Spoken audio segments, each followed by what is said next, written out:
Welcome to the Flat Earth Debate Uncut and After Show.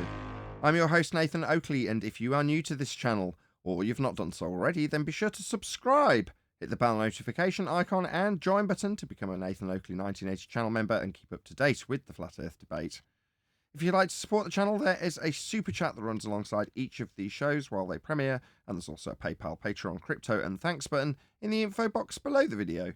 Speaking of patrons, I'm going to do a quick shout out to all of you who do support me on Patreon. So a massive shout out of thanks and appreciation to Rod, Kimberly Schmidt, Twad Wazzle, Jason Hornsby, Christoph Fournier, JMels24, Unimento, M, Iron26, Endless, Flat Earth Sage, Golden McKiernan, Retro Bill, More Books, Cannabear, Fiber Oats, Bogey, Michael Kahn, John Kays, Patrick Gunnels, Banter, Will Brax, Mel B. Styles, Troy Shuker, Hairy Blade, Mobile Max 777, Neo the One, Rob W, Open Minded, Reese Pound, Del West Watson, Maria Nealands, Unbelievable Productions, Blue Ridge Ranger, The Real Gabster, Abraham Mohammed, Skeptic 936, Life is Short, Texas Mike, David Wayne Foster, and Dank. So another massive thank you to all of you for supporting me on Patreon. Now I will hand over to whoever is in Discord and Google so you can enjoy their dulcet tones while I set up for today's live show.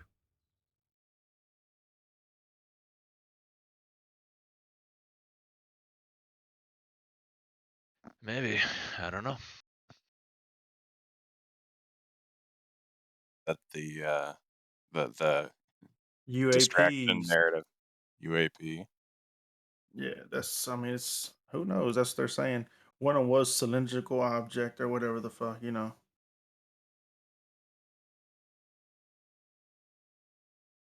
Yeah, a cylindrical object hanging from a balloon. So satellites.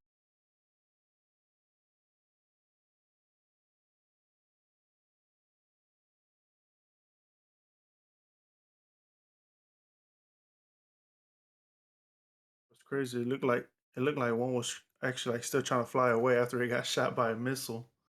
Because they look solid, you know, they don't look fucking hollow. I mean, there's no way to tell, right? But, you know, they just look like metal rocks or whatever the hell. And, yeah, it looks solid as shit. It looked like one was still flying afterwards. I like to swear.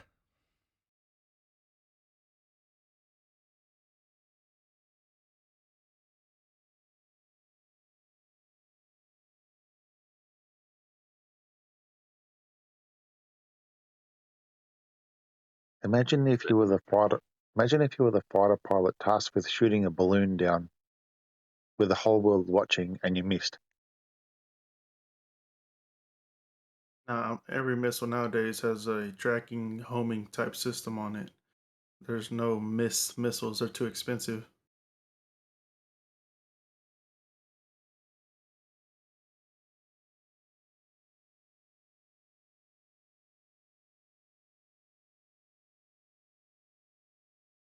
And are you guys excited for that movie coming out? I think it's coming out late this year. It's called Oppenheimer.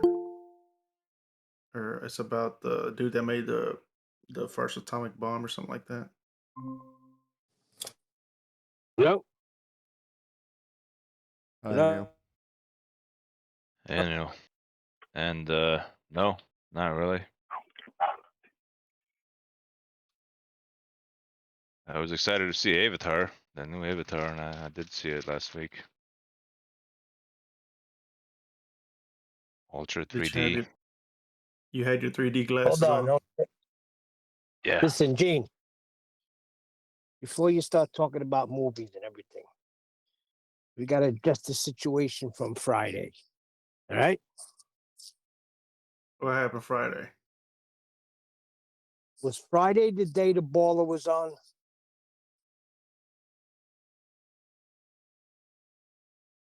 Yes, I think it so. was. It was Friday. Okay. It was. So the elephant in the room is that Nathan was premature on welcoming him to Flat Earth, and the guy was absolutely right in what he was saying. And I was defending it yesterday, saying, but wait a second. I asked the question was asked, any evidence to the distance to the sun? And I said, the school books say 93 million miles away. Nathan asked me, well, whatever he asked me, and we got back to Christian Huygens and the Venus and all of that stuff. And then that's when the baller came in. So we're talking about the distance to the sun, correct? Yeah, he came in on the second question. Brodo Baggins or something like that. Right. So, but they're saying, I think Adam was saying, there were a few people saying yesterday.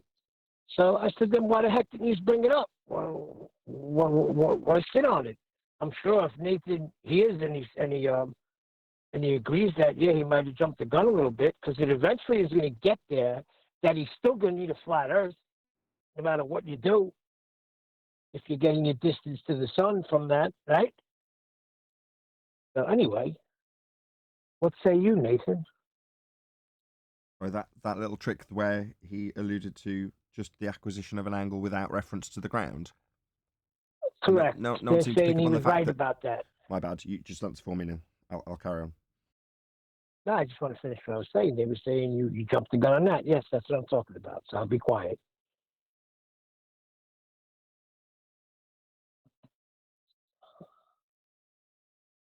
That's it. His claim is that he's not using the ground to make a claim about the distance to the sun from the ground. Right, he doesn't want to reference the ground in any way, shape, or form when he just takes the angle. Now, if you accept that part of his little magic trick, that he's only talking about the angle, all right, so not referencing the ground in regards to the distance from the ground to Venus in a heliocentric model that absolutely requires R to reference the spherical surface. He's alluding in that heliocentric distance-based claim from the ground that he's alluding to when he says he doesn't reference the ground. Yeah, he does. His heliocentric ground. And his heliocentric ground, no matter which way you dice it, it's going to need a flat plane. So no, I was not premature in welcoming him to flat Earth. No matter which way you dice it, he's going to be using it. Now, his little trick that I'm not using the ground. All right, you're not making a claim about a distance to the sun then. Sod off. If you all bought that and thought that somehow I was premature in welcoming him to flat Earth, I was not. That's what I said. I kept saying yesterday, but he still has to use the ground eventually if you're going to get distances to the sun. But they said, I don't know. We'll wait for Adam to come in, and then maybe he'll say something. It's I don't mind standing my ground on this, and it'd be an interesting one with Adam, because Adam's much more mathematically inclined than I am. Obviously, he's a mathematician. But by the same token, I think I'm correct. Now, if he can show mathematically how I'm wrong, that's a different story. But I am not. I'll say it now. I'm not wrong. Welcoming him to flat Earth when at some point he's got to reference the ground, as Neil's just said. That's not premature. That's what I said. We're talking about flat Earth debate here. So whatever he's talking about, just doing things in the air, this is flat Earth debate. He's going to have to come down sometime. Why didn't the people who had this critique ask themselves why the guy making the claim about a distance to the sun from the ground suddenly relinquishes his claim that the angle measurement has anything to do with the ground? They're not saying, why would he do that given it's his primary claim? No, it's Nathan's premature and no. Why is he relinquishing the ground? Why don't you ask yourself that instead of whether or not I was premature in welcoming him to flat Earth when he's absolutely going to need one?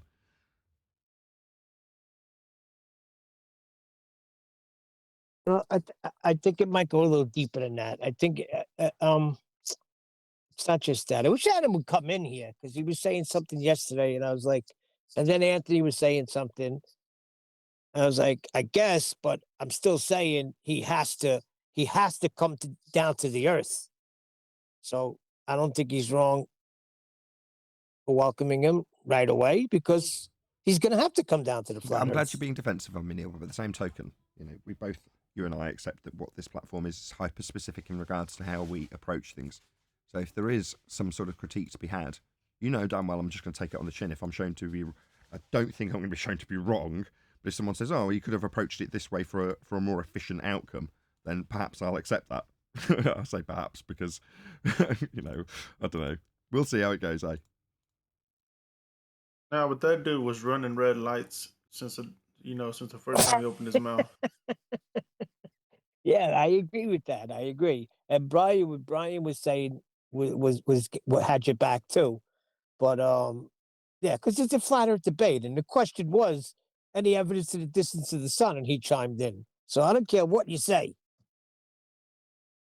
Well, hopefully he comes back. So Why? They can filibuster and rumpus through everything that's said and not listen to a word of it, so he can ignore every word and claim that he's made a decent rebuttal in the middle I of my would just statements. say, on the second go round, I think he'd be a lot more diplomatic. Hell, and probably not even defend it now. Probably just be a changed person. Oh yeah, we see that so often. It is better the second time round when you listen to it. You can actually, he just doesn't let you speak. He's just chatting away, talking over you. And I noticed it more when I listened back to it. I did listen to it live, Yeah, but then I on the listened back. second time too. Same Yeah. here. He got destroyed in the after show. He's not coming back for a long time. Yeah, it's a shame it wasn't recorded. What happened there? Yeah. Whoa. What do you mean missed it some- wasn't recorded? What I say? It was the after show with D Rose was talking to him. So, Oh, I if you thought you imagine, meant imagine Nathan's Neil, show wasn't you- recorded. No, it wasn't. So imagine you get a race car, Neil, and the carburetor's not calibrated properly, and it's misfiring and not running correctly, and all you're trying to do is limp the thing around the track. Yeah, that was the scenario with my computer until it was fixed. So while I'm fiddling and tweaking and fiddling and tweaking, I'm fiddling and tweaking with something that's physically malfunctioning, not working correctly. So I'm just keeping it going as opposed to making it work nicely. So it's on life support as opposed to in rehab. Well, once it was correctly attached to the cooler, it became instantly a new computer, a different computer, completely different in terms of how it behaved. So I had to start from scratch and got so far to the point where it's 99% stable, and then you find just through use where the instabilities lie. Now, it just so happened that on that particular show, as soon as I started it, I noticed that the iGPU had very heavy usage. I'm like, I'll restart the computer. It did so, still had heavy usage, and then by the end of the show it crashed, which wasn't a surprise to me. But it just meant that I just needed to do a few more hours of stability testing after the show, which is frustrating. I did the last lot yesterday evening, and then this morning when I went out to my homeschool class with my eldest, I left it on for 6 hours, stability testing, which is the longest I've ever left it. And, you know, I'm quite happy that that won't happen again. It may, you know, it's back to, there might be the odd instability, but for the most part, I'm hopeful that it'll just be completely stable. I've said that about 25 times.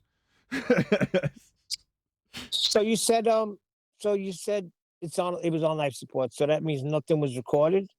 I mean, That's the what you're computer. trying to say? No. Try and listen to the context. Up until recently, the computer was on life support when I was tinkering with it. Now it's not. Now it's on the road to being a very good computer. In fact, very healthy and strong. But it meant that in the process, I was still retweaking it as a new computer, and that show happened at the end of that process, right at the end, where I was like, right, let's now lower voltages for efficiency. Well, unfortunately, if you lower voltages, you reach a point where you haven't got enough voltage and it crashes. Well, that was the point that I was at, just getting it to be a bit more efficient. Well, you know, I'm over that last hurdle now and I'm comfortable with everything I've done. But it just meant as a result, that show didn't get recorded. It crashed at the end of the live show. OBS. Okay, I got you. Yeah, the encoder crashed, to be more specific. The OBS encoder. So OBS didn't crash, the computer didn't crash, but the encoder did, which is just a memory instability issue, which was ironed out immediately afterwards. I just lowered the speed, I think. Can't remember. Whatever I did. And then yesterday I retested it, so today I'm confident. Anyway. I've heard this before. It's one of them, I don't want to be an overclocker, Neil. I'm not interested. I couldn't care less about the computer running blisteringly fast because everything's turned down. The wick is turned down. But it's the same principle turning something down and tuning it as it is turning it up. So to understand how to do that so that it can run cool and quiet and not overheat, you've got to learn how to overclock. That's just the way it is. I'm actually underclocking and undervolting. But it's just the same exact boring, geeky process. Well, you know, all I want is a stable PC at the end of the day. But at the same token, I don't want it to be drastically underpowered just for the sake of it. Just turn the wick so far down just so I can get on with it. It's like, well, that just seems like a waste of money. So I'm striking a balance with someone else's money that someone bought me this computer, getting the most value out of it, getting the most efficiency out of it, keeping it working initially when it was broken, and now hopefully just forgetting about the thing, which has always been the aim. Every time I say this, every time I have this conversation, it's like the end goal is to just not think about it, for it to just sit there silently, not drawing attention to itself in any way. You know what I find helpful, Nathan? What? Is the CPU and RAM little speedometer, looks like a car speedometer at the corner of my screen. Yeah, Cam. Yes, thank you. I I'm love way that past thing. that. Yeah, you look at No the bar offense. graphs and all that.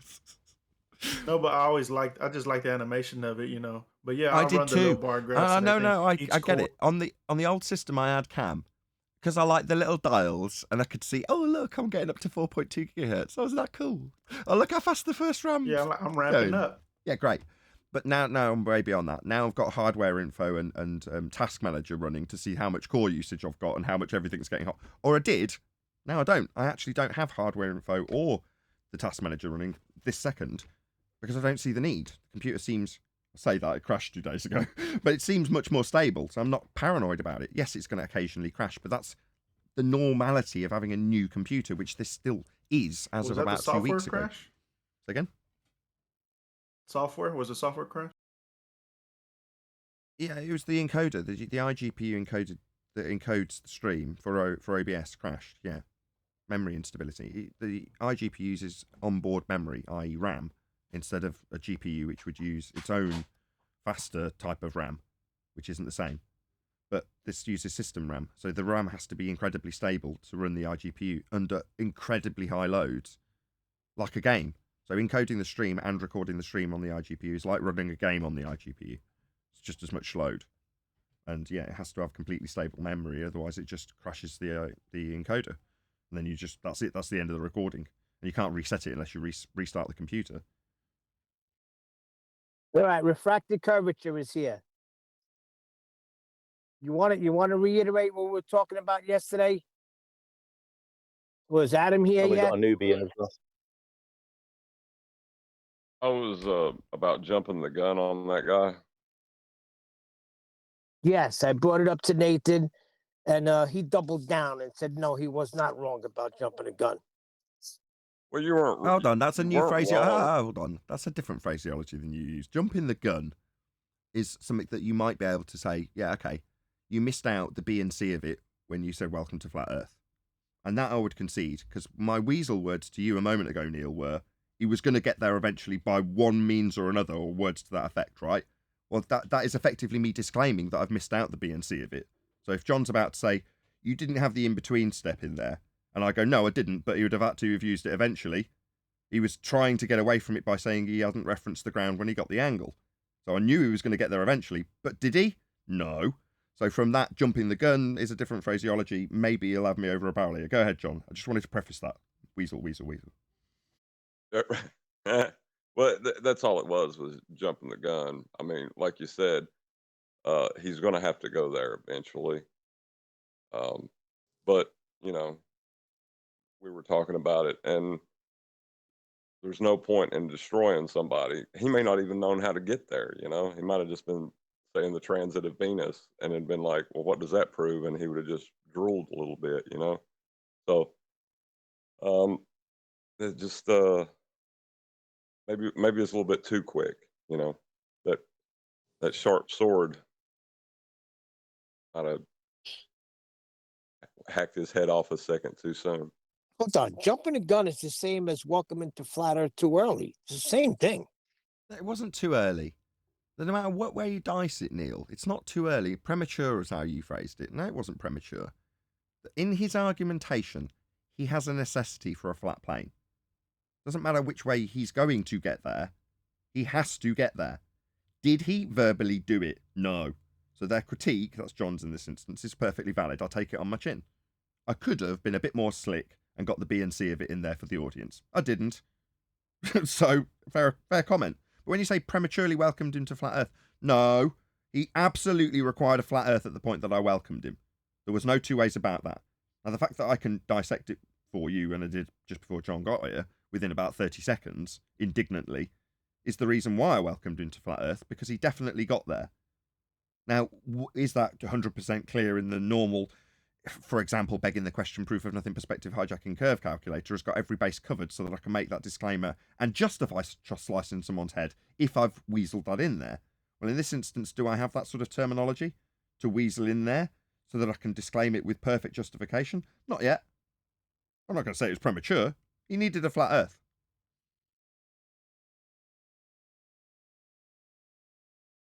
Just like they all do. And that's what I said yesterday. I said, regardless, the question Did still you just stands. accept that? Wow, I can't believe you just swallowed that. Those two things are exactly the same. I can't believe you just swallowed that. Fair enough. Jumping the gun premature means the same thing. But you swallowed it. That's fair enough. Good for me. No. I was saying yesterday, you're going in and out on me. So I'm catching some, I'm not catching some. I got one deck saying something, that's it. I said from the beginning in this Nathan bashing that we had, I'm only kidding, we didn't have a Nathan bashing, but I said the question was distance to the sun. So I don't care how you get around it, you're still going to have to need a flat earth for that. He did. He inferred he inferred the heliocentric model, which is why I'm saying, although I'm half joking when I say it wasn't premature, but yeah, it wasn't. It was jumping the gun, but it wasn't premature. The same thing. But the reason I would defend it is because, as I said earlier, at parts of his argumentation, he's incorporated orbits and aspects of heliocentrism that inevitably will require, do require, and have ultimately required at the point of his argument a flat Earth. Hence, I'm going to say no. I could double down on it, but I'll take it on the chin in regards to no. There's a clear step that he had to take that he didn't. He was trying to get away from it by saying, "I don't need the ground." Now, did I get him back on the ground when he was doing that? No, I didn't. I just welcomed him to flat Earth because of his declarations of heliocentrism by justification. Well, my panel are right in saying that's not quite good enough. I agree. I will do better. Hello. Hello. Since you're in the mood Just to doing not better. Hold on one deck. Say again, so since you're in the mood of doing better, that show, you went back to the old unshareable. I don't know why you get so triggered and curse at everybody. How can, I mean, you had him. He was going to lose. And then you just got triggered and just cursing everywhere and saying things that shouldn't be said. People are going to listen to this a few years from now and say, my goodness, they had it, but they didn't know how to do it in a disciplinary way to where everyone could benefit from this. Okay, I keep saying this to you. No one's... Okay, I'll take it on the chin. Okay, I won't reel off my list of excuses, which would be the same as my disclaimers about the computer not working. Night after night after night for 5 straight months of pissing around with the computer has left me tired, irritable, agitated, a little bit depressed about the computer, that is. But, you know, it's one of those things. Discipline is the antithesis of what I'm describing with excuses, and I understand. So I do understand, and I'm not just making excuses. Well, when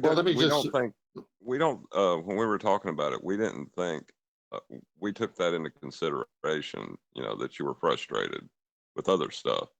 We just wanted it to be known to the audience that there is more steps that need to be taken. You know, it's like getting in a sword fight and the other guy has a sausage in his hand, but the guy that says start the fight hasn't moved his hand, and you go ahead and cut his head off because you know you're going to win anyway. Right. No, that's perfect. That's a perfect analogy. That's much better than jumping the gun. There was an analogy in there that matched up. That's a brilliant example. He's holding a sausage. I know I'm going to take his head off at the end of the bout, so why bother just immediately slicing it off? Because the audience are like, yeah, but we wanted to see you parry a few first. You know, we wanted to see you slice the sausage and show how stupid it was to be holding it first. You didn't do any of that. Yeah, we knew you were going to win. Yeah, technically you're right. So what? That's not the kill that we wanted to see. Oh, yeah, that bothered me too. That was nasty. You didn't need to say all of that stuff. I agree with Tent with that eye contact and all that nonsense. Leave that out. That's the immature Nathan Oakley. You're on the top now. Act like it. Okay, thank you, Neil. Sees an opportunity to stick the knife in, takes it. Love it. I actually like that. Listen, hold on. That was my favorite part. Hold on a second. That's ridiculous. That if I'm cringing, I understand Tent is, he's, you know, high with that, I didn't disagree with with the you. language and stuff. I But didn't that disagree made with me you. cringe too. My critique was of your opportunity of sticking the knife in while I'm obviously under the cosh at the moment. Clearly. Sounds like there's been meetings and all sorts. We had a little union meeting, that's all. I wasn't present at that meeting, Nathan. I had company, so I took the day off yesterday. But no, but I want to help your show grow. I want it to be shareable. I want everyone to hear it. So you just got to raise the bar and stop talking like you're in the backyard with a bunch of 16-year-olds. Absolutely. I'm humbled. The fact that you guys are this concerned about it is truly humbling. I tried to defend it. I did. I What, the lewd, crude nature of me when I'm when I'm irritated with someone who won't shut up? No. That was fine. I don't think anybody really cared about that. It was cutting its head off too soon. Oh, wait a second. You said you tried to defend it? I tried to defend it. You all attacked me. Well, that was after I'd already conceded, Neil. Okay. Anyway. It is difficult. It is difficult with that type of person, though, because just regardless, on another level, it is nice to listen to them debates, conversations, and be able to understand what Nathan's putting across and his rebuttal in a calm, slow process, maybe for other people to comprehend. Though, is he? But if what he's doing is not listening. If he's just talking, if he's just talking, he's not listening. So there's no, it'd be nice to see his reaction to his argument being pulled apart. There comes a point where I'll start to get 2 or 3 sentences, if that, into an explanation, complex in regards to his claim that he's just made. Before I've finished the second sentence, he's responding to it straight through the middle of it. Well, that means 2 things. One, the audience doesn't get to hear the full rendition of the recital of the rebuttal, and he isn't taking it on board to react to it. He's already reacting halfway through, saying, no, you're wrong about that, blah, blah, blah, blah, whatever he's doing. Now, if it was valid, there's obviously going to be a certain level of that in any discussion that is tolerable. Because there's going to come a point where somebody stops you and goes, no, that is actually incorrect, let me correct you. And if you're just intolerable and won't let them, then that's not beneficial to anybody on both sides. So, but by that standard, no one's going to get anything out of it. So my frustration is exactly the same as yours in that regard. That's why you're hearing it come through. Because I want to hear him actually listen to what undoes his claims. He doesn't want to hear it. He doesn't want to be led to the baseline, does he? That's my problem. That's my real frustration, if you want to boil it down. If someone wants to take advantage of this in the debate, then fine. But that is the real frustration. Hey, Nathan, I didn't know that the Discord audio... Right, hold on, I had Gene first. Go ahead. The Discord audio and the YouTube audio are 2 different things. On the Discord, one of them, I don't know which one of them you couldn't hear him that well, and the other one, you can tell he was rumpusing a lot more on the YouTube one. But on the Discord one, it was, I don't know, there were 2 different audios for some reason. I have no idea what you're talking about. There isn't 2 different audios. There's only, you can only be turned into a baller real fast. There's only one I audio. know what he's talking about. There's the audio you hear when you're in Discord and the audio when you're an audience member. And the gates operate differently through your computer. Oh, right. Once What it was saying recorded, is, You're saying when you hear the culmination of G+, Discord, me, and whatever audio, background, video, music I've got going into the desk, and then mixed coming out into OBS through a compressor and out to YouTube through their compressor and out to the audience, sounds very different to sitting in Discord as a Discord member. Is that what you're saying? I'm talking about whenever you guys were discussing it, how whenever you talked over him, I guess the gate favored your voice, and then on Discord it favored his voice. So it was just different. And on the YouTube playback, once it was done, I realized how much he was rumpusing because his voice came through louder on that one. Right. So what you're saying is in the Discord server, he's capable of overpowering what I'm saying, and therefore in Discord, the gate stays closed for me, and his gate stays wide open. Yeah, that's why he's doing it. Yeah, on the show, however, I've got control of the gates, obviously, so that when he does that, I just close it. Bye-bye. No, you're not going to... You just. That's why you hear me occasionally on the live show saying is all you're doing is disturbing Discord. That's why I'm saying it. Because no, you're not going to just flood my show with your complete garbage verbal diarrhea without me having any control over it. Now, what the opponents do is they take the fact that I have control over my own show and say, that's Nathan using his mute button. No.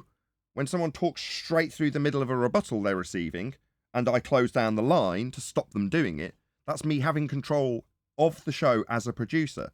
Now, by contrast, when someone's getting a rebuttal from me on their show, and they close my line, that's completely unreasonable behaviour.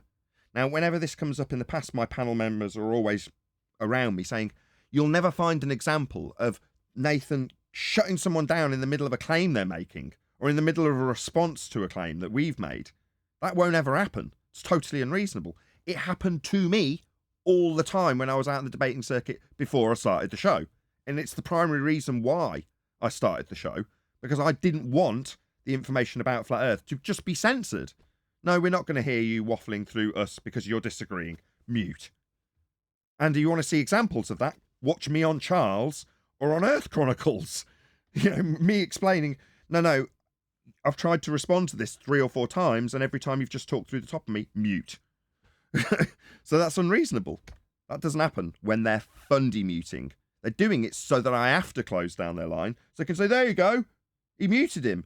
No, what happened was we listened to the entirety of his claim, and within 2 sentences of responding to a 3-minute claim, he started talking through me, leaving with me no choice but to close down the Discord line. What other choice do I have? What, just let him constantly interrupt after 2 breaths when he's already had 3 minutes of a claim? That's not reasonable. That's not reasonable by any standards. But the fact that I have control over it, they don't like, because that's their only way of winning here in those circumstances. Stop the response coming through to the audience. Because if you can stop the response coming through to the audience, it isn't heard, therefore doesn't need to be responded to. That's their attitude. I've been listening to your show for a long time. There's several things happening all at the same time.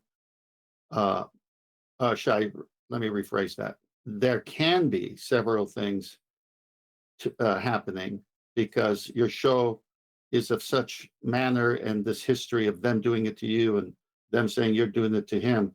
This is all the more reason why you are in the driver's seat here, because the minute they do that, you got to change, in my opinion, you got to change tact and just go to the subject of what they're doing and embarrass them because they're over talking you. And then just talk about that for a while. No. Until they calm. No. Hang on, let me finish. Well, let me finish though. So the audience member will see how they're unreasonable, how cognitive dissonance, they can't take listening. And then you don't have to carry a conversation on with someone who's not listening and interrupting. Imagine if you're in the actual living room of one of your friends and another friend that he has is there, and all that guy wants to do is argue with you.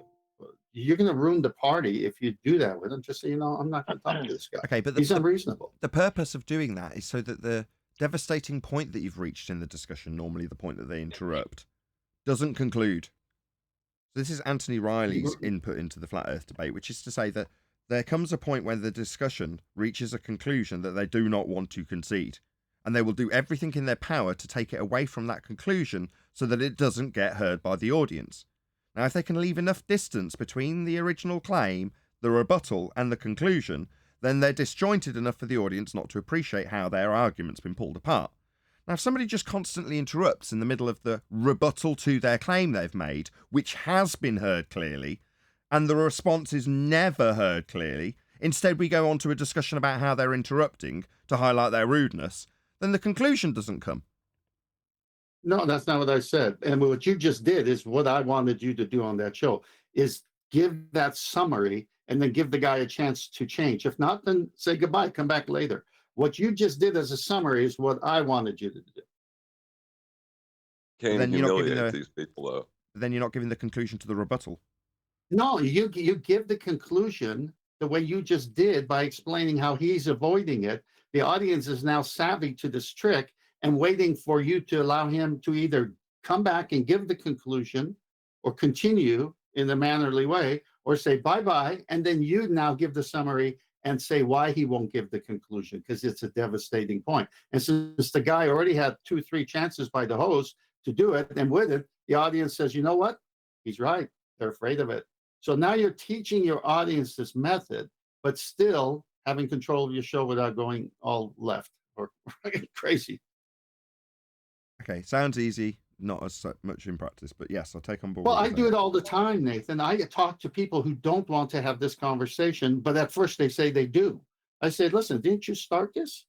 Didn't you want to have this discussion? And now I bring up some good points, and now all you're doing is changing the subject and not letting me finish. And everyone's listening. I actually did this one time with about 20 people in the room, one-on-one with this guy. He took me on. He had no idea what he was doing. And everybody was pretending to have their conversation, but listening to ours, you know how you could see with the corner of your eye.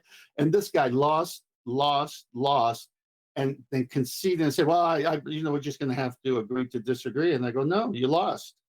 You lost. Every point you brought up, I overcame, and you will not accept or concede. That's what happened just now.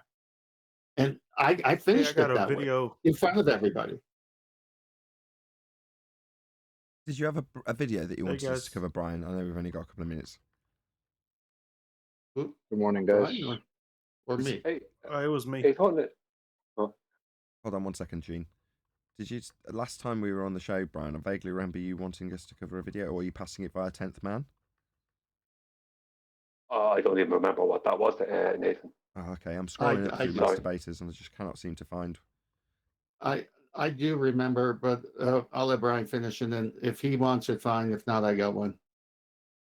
Don't Okay, even so remember we'll what I just video. want to read Hold a video on, Brian and title. Gene. So we'll be covering something either way. 10th.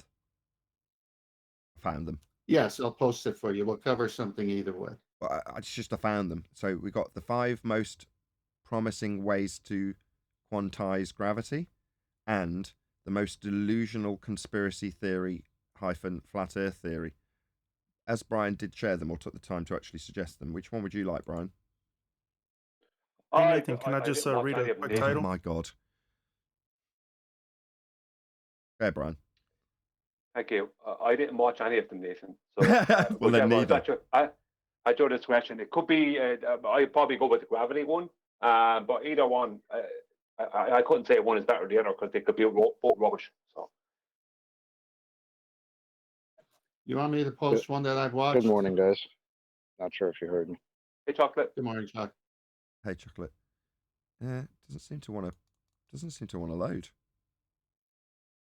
You want me to Nathan, can I post read a one that quick I've title? watched, Nathan? Okay, got it. Sorry, guys. I was just concentrating on something else. Gene, go ahead, then 10th. Okay. Just as Joe Scott guy, he just posted a video. It's called "The Universe Isn't Real." Basically, a lot of what do you call them? The Nobel Prize winners of physics 2022 are basically saying the universe does not exist. That it's all just conceptual mediums. Oh, cool. Yeah, we'll That's have to all. cover that as well. Hopefully you can share it with someone and get it into Master B. But I'm going to need to press a few buttons now for a few minutes. So hopefully you can talk about yourself after 10th has concluded whatever he wanted to ask me. Go ahead, 10th. I'll save mine for tomorrow since you got videos today. Okay. Well, Hey, if 10th. it's the universe is the world according to you, right? Is that what they mean? Universe. Right. It's posted in the So- main text chat, guys. It says "The Universe Isn't Real" by Joe Scott. Then what is it? I got it in Skype too. 10th. Yeah, that's I was wondering. I'd like to maybe you or Nathan go over the video of the a celestial navigation one, maybe. With these people who are showing globes and lines to the center of the Earth and things like that. I don't think we've done one of them, have we? I think that'd be good. There's so many of them, and they're just procedural. They're not anything. I don't know. Anyone could watch it. You just have to dig in to find out where the measurement's coming from, and they say from the equatorial plane, and that's really what the nautical almanac is referencing. So never the surface, but you're on the surface with a sextant, and that surface is supposed to be curved, but the reference is transposed from the equatorial plane to you And so they draw three tangent planes, one the equatorial plane, one the geoidal, one the sensible, which is your eye height. If you had like a bubble sextant at your eye. And they say, well, all these are one because the distances of the stars, so you could treat them all as one flat plane. So it's like, okay, so you're using a flat plane. I mean, it's a bottom line. You have to use a flat plane. Yeah. I just think it'd be good for the audience, though, as well, because we all know what you're talking about and what these videos show. But and we're using this argument of the flat Earth elevation angle. It'd just be good to show it to the public what we're on about. Well, that's a better one. Elevation angle would be a better one because that's what they're doing. Altitude angle and elevation angle are synonymous. So that would be a better one, just to have a video on what is an elevation angle.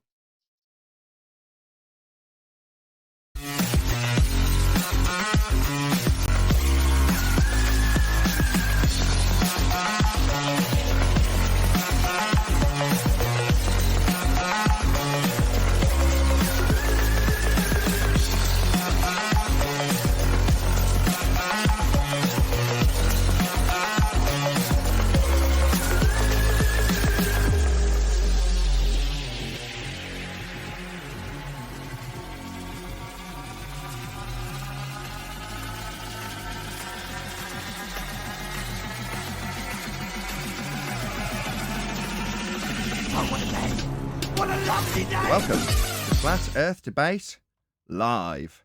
I'm your host Nathan Oakley, and if you are new to this channel, or you've not done so already, then be sure to subscribe, hit the bell notification icon and join button if you'd like to become a Nathan Oakley 1980 channel member and keep up to date with the Flat Earth Debate. If you'd like to support the channel, there is a super chat that runs alongside each of these shows while they are live, and there's also a PayPal, Patreon, crypto and thanks button in the info box below the video. Most importantly, if you'd like to join the discussion, simply mute the page you are currently watching, then click the link in the info box below this video to join the panel and express your views on the nature of Earth. If you do join, please don't swear. If you do, you'll be ejected, and if you are, please don't try to rejoin the stream using sock accounts. You'll be warmly welcomed back on the next stream. Please also share the show on social media.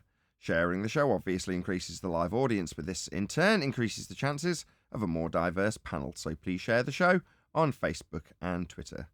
Now we are joined by 10th Man Rising, Brian's Logic, Neil Constantino, Refracted Curvature, Chocolate Sane, and a whole bunch of people in Discord, so welcome one and all. Good morning. Yo, let's get it going. Good morning. Good morning. Well, that's a very pleasant welcome from you all. Good to have you. Any evidence of a physical geometric sphere edge, that's a horizon formerly known as Earth curvature? Is that the one that 10th Man is rising over? You can't rise over something non-physical, debunked in 2020 as Earth curve edge. But you can think of it like you could. Nah, you can stay at the same height. If anything, you can be higher. If you imagine an aeroplane disappearing into the distance, that's definitely above you. But it can disappear, behind the horizon is above you.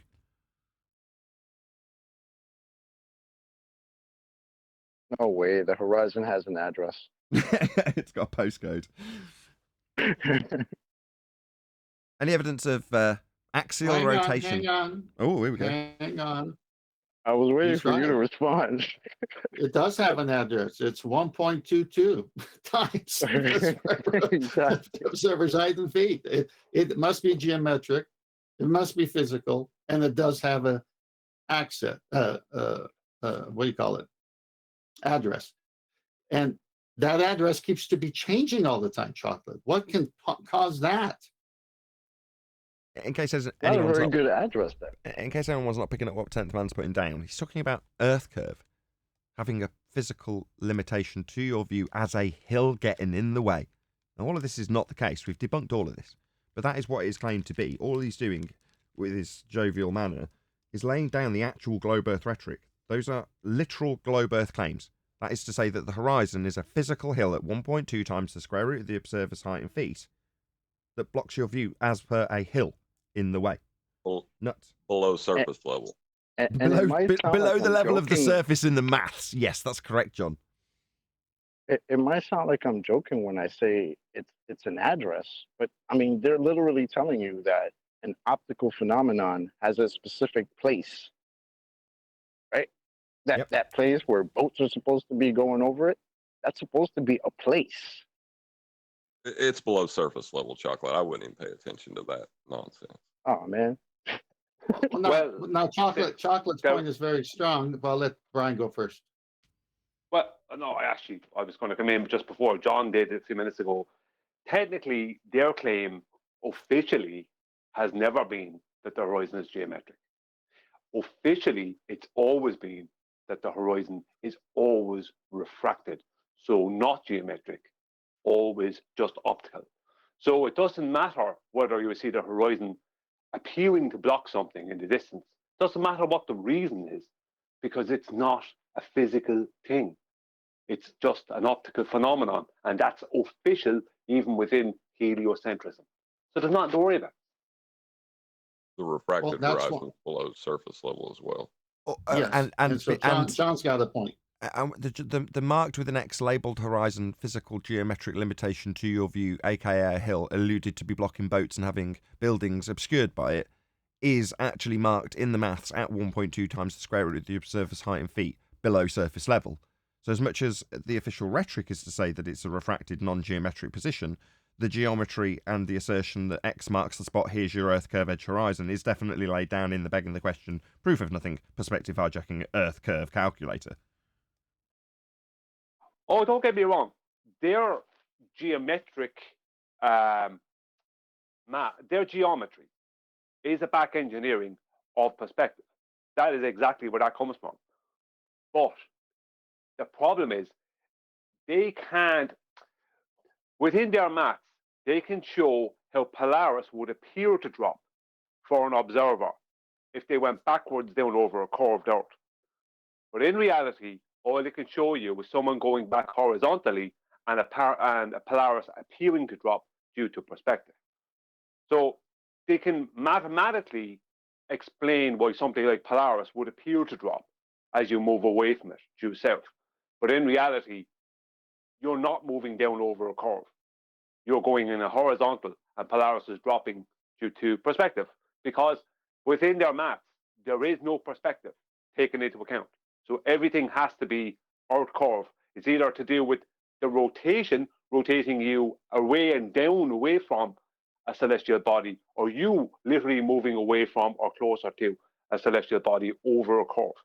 So there's no perspective involved. That does not exist in heliocentrism. Correct. It's in an orthographic view that shows how, with you and the target, in this case Polaris, as you rotate the diagram on a spherical surface, it would move down with respect to your viewing angle. But that's not a perspective inclusive view. But when you say Polaris does drop towards the horizon because of perspective, I don't like that phraseology. I've got to be honest, Brian. In line with the effects of perspective, I would go along with, just to be not being pedantic, but in the same way, what's Polaris for you to assert that it is doing that in line with perspective is how I'd phrase it, as opposed to it is because of perspective, which would imply physicality to Polaris, and I don't know what it is.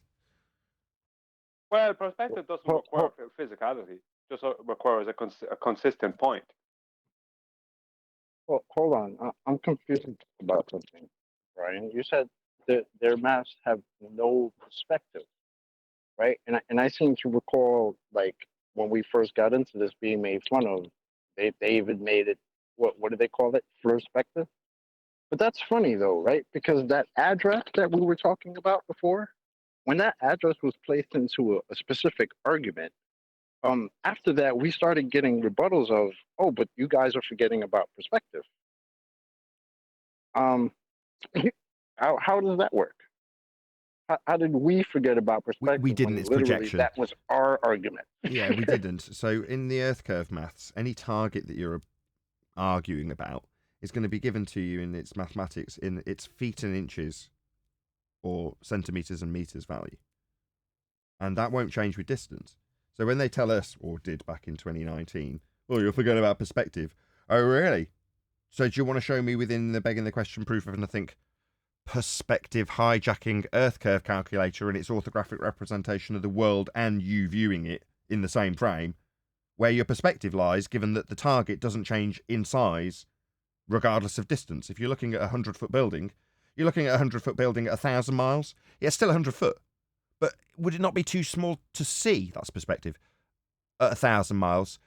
But in your maths, it's still 100 foot.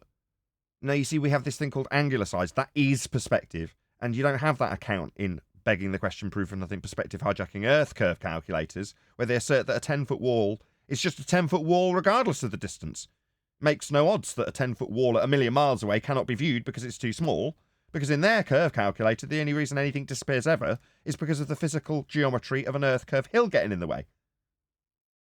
Well, let me throw this at the audience, especially for people who are brand new, or even if you know people who are totally brand new or naive to the topic. Most people, and I was told this as I grew up, and I heard this on television and different places, that the horizon, when you're standing at the shore, with an average height of 5.5 to 6 feet, a 6 foot eye height, let's just say, right? So your eye height is 6 feet above the water that's at the shore of the beach or whatever. That 3 miles away, right, is where you will see Earth curve. Now it just happens, right, that you're told that you'll see a boat sail to there and start to disappear at 3 miles away. What they don't tell you is 6 feet at 3 miles away will have an angular size of 0.02 degrees. So that means the 0.02 degrees is the angular resolution limit, the average angular resolution limit for the human eye. That means that at 3 miles away, anything that is 6 feet off of that water, you won't be able to see, because that angle will be too small for you to differentiate. So that will be the start of your horizon. So is it Earth curve? Is that the reason why a boat starts to disappear, the bottom of a boat starts to disappear, or a whole boat, if it's only a small boat, starts to disappear 2 or 3 miles away, or is it to do with the angular resolution limit? It's to do with the angular resolution limit, and it's on screen now with the Rayleigh criterion. So what you're talking about is the diffraction limit on screen, unresolved. I think it says it's too small for me to read, but I'm pretty sure it says unresolved. And then you've got the Rayleigh criterion in the middle, the point of the angular limitation, where it starts to obscure from view, where in terms of what happens in a camera, what was formerly 2 defined pixels blur together, so you can't distinguish between the two. So when I give the example of brick at 1 mile being able to be resolved by your eye, in other words, about a mile away, you stick a brick on a hill, and you go, can you see the brick?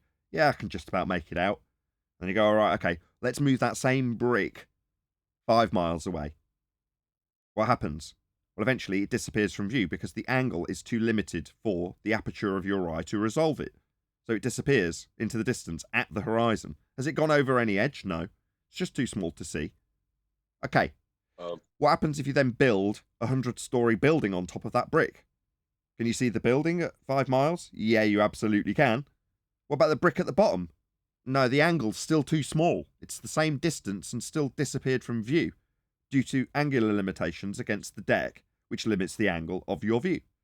So you can see the bricks above it because of a wider angle, but you can't see the brick at the bottom regardless of how much you try, because it's too small to see at the bottom with a limited angle. But they call that effect Earth curve. What do? They turn the entire view side on so that you can see both the building given in a feet and inches or meters value, so it won't alter with distance. And then they say, check it out, the 100-foot building is missing 8 inches from the bottom, exactly as per the curve that we're going to predict is the reason when we see the side of our own head and the building in the same frame in the maths. Hey, Adam. Already got him, Adam. It's been a while since. Sorry, Adam. Go on, Chocolate. I'll go after. I was just going to say, it's been a while since we had somebody come in and tell us all about how we see the side of our head. The last guy was that guy. The last guy was the one that said, I'm telling you, I've had this experience. We're like, you actually saw the side of your own head? No. But I have an experience. Got an interesting request. Nathan. just before you do it, shout out to Gold Sky Beats. He says tectonic plates on the Gleason's map. Can can the panel do it? Yeah, we could talk about that. Absolutely. Thank you very much for the super chat. Also, shout out to Flat Earth Travolta, who's donated 5 memberships. So go and check it out if you want to become a member. Flat Earth Travolta's your man. However you go about doing that, I still don't know. But thank you very much, Flat Earth Travolta. Really appreciate it. Right, Brian, go ahead. Yeah. Sorry, Ted. You want to say something? No, you just fed No, back a go little bit. finish. Okay. Go finish, Yeah, Brian. just a brick, let's say your average brick, let's just say, would be about 0.4 to 0.5 of a foot. Now, at 1 mile away, the angular resolution, the angular size of that brick, of a 0.4 of a foot brick, is 0.004. So it's way under. Like you saying, well, a brick a mile away. Yeah, I see that brick. You won't. You won't see that brick a mile away. I know. Do you not think I know that? It's just because if you lead somebody, if you lead a globe earther and just say, well, let's say we're going to put the brick at 1,000 yards. Can you see the brick? Yeah, I'm pretty sure you can see the brick. And so you go on until you get to the point where, not sure about a mile. If you just say, let's just assume for the sake of example that we can see the brick at a mile, you know, there could be some ambiguity at that point. You could say, oh, I'm not 100% sure that the maths would work. You go, oh, okay, but that's fine. Let's just say for the sake of the discussion that you can see the brick at a mile. Okay. Once you've got that easy concession to get, because it's just for the sake of example, nobody in their right mind would suggest that you can still see a brick at 5 miles away. It's absolutely absurd. So at that point, everybody says, yeah, the brick's gone. And no Earth curve's been discussed, but the minute I stack the rest of the bricks on top of it at 5 miles and you can see that skyscraper, you still have to accept that it's disappeared from the bottom up, even though Brian's absolutely right. It wouldn't be at a mile with a brick. It'd be a lot damn closer than that. But yes, you're absolutely right, Brian. Well, a lot of the here in Ireland, when I was working with blocks, a lot of the blocks were 18 inches long and 12 inches high. That means 2 blocks stacked on top of each other will be 2 feet. So that is like you're talking about 4 to 5 bricks. Now, at 1 mile away, that 2 feet has an angular resolution limit of 0.021. So that means you wouldn't even see those 2 bricks at a mile away. So, I mean, people just, I don't know, they just don't want to accept, you know, that this stuff is not part of the globe's maths, and they don't want to accept that, they don't want to accept it's not part of the maths, and they don't want to accept that because it's not part of the maths, that you can't ignore it. You know, it's bizarre. Well, it leads to some crazy assertions on their part against us, which is like assertions that, you know, if it wasn't for Earth curve, you'd see New York from Ireland. You're like, are you absolutely insane? Have you no concept? Are you Dougal? Like, this cow is big but far away, and this cow is small and a toy and close? Do you really think you could see New York? Under no circumstances you're going to see it. It's too small. You're nuts. But in their mind, because there is no perspective in the Earth curve maths, they don't account for it when they reverse the situation from their begging the question calculation that there is Earth curve that excludes perspective. When they say, well, what happens if the Earth was flat? If it was flat, based on my assumption that there's no perspective, then we'd see New York from Ireland. No, Dumbo, your Earth curve maths didn't have perspective. Reality does. In fact, it's taken that effect and called it Earth curve. So the limitation that it would disappear from your view because it got too small is pretty much exactly where you think Earth curve's getting in the way of it. Think of how silly that sounds, that you should see Ireland from New York. I can't see 300 feet down the road.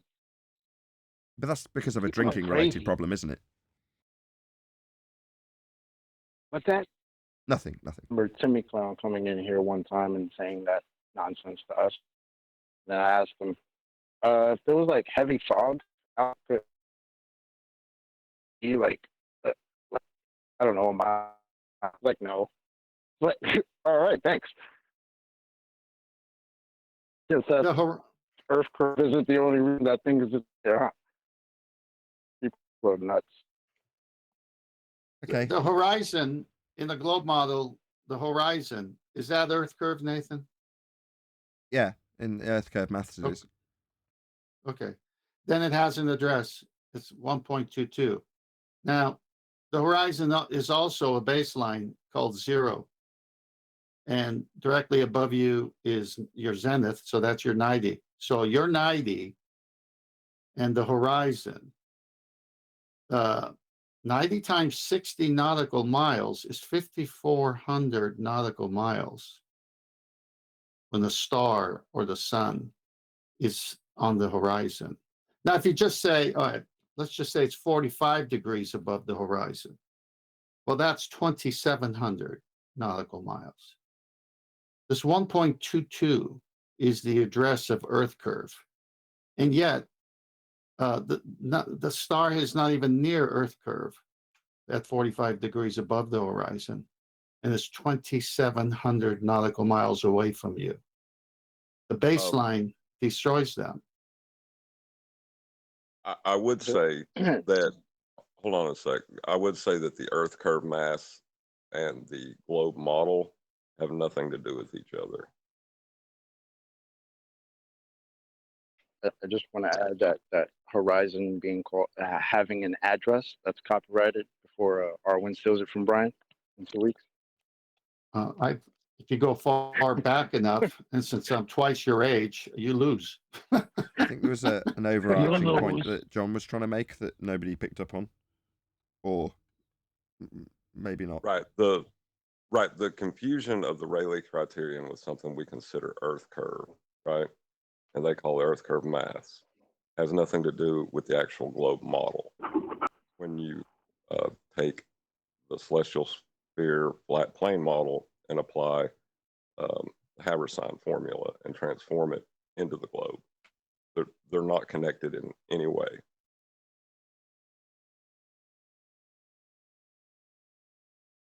But if Jessup ordered Santiago to not be touched, I was thinking the same thing. why would he be touched then? I don't know. What John's saying is similar to saying when the globers go through the refraction tables or Snell's law, it has absolutely nothing to do with 7/6 of the radius terrestrial refraction. Now, when they take an elevation angle measurement to Polaris and use it to derive latitude lines and convert what is essentially a flat Earth measurement onto a spherical surface by way of the Habersign, that process, leaving you with the quote-unquote globe model in that respect, that would be the globe burger inside the celestial sphere, has nothing to do with the begging the question, proof of nothing, perspective hijacking Earth curve calculator, which is merely a derivation of a claim that has the same origin, globe Earth, about what the horizon will do when it's Earth curve, as opposed to how the globe surface is derived with angle measurements to Polaris. Those two things aren't connected, is John's point, in any way, unless you can show me beyond the title, Earth curve, and Earth curve being an aspect of heliocentrism. These two models don't have any conformity. There's no connection between them. There's no link between them. You show me the link. You're right, John. I'm agreeing. There is none. Yeah, there is none. It's two separate claims that in ways contradict each other. Yeah. Just so people know, New York's tallest building is the One World Trade Center at 541 meters. You won't be able to see that at about you won't be able to see that at about 120 kilometers away. So it'll start to becoming too small to see at about that. You beautiful bastard. So, that's just, I can feel the waves of relief coming over me thanks to Brian. So my irritation gets really poignant when someone starts telling you, within the straw man context of what globe earthers claim, to refute it, that is, what we should or shouldn't see. And their claim is going to be presumably as follows. Based on globe earth maths, they won't disclaim that. We shouldn't see this building because Earth curve should be in the way.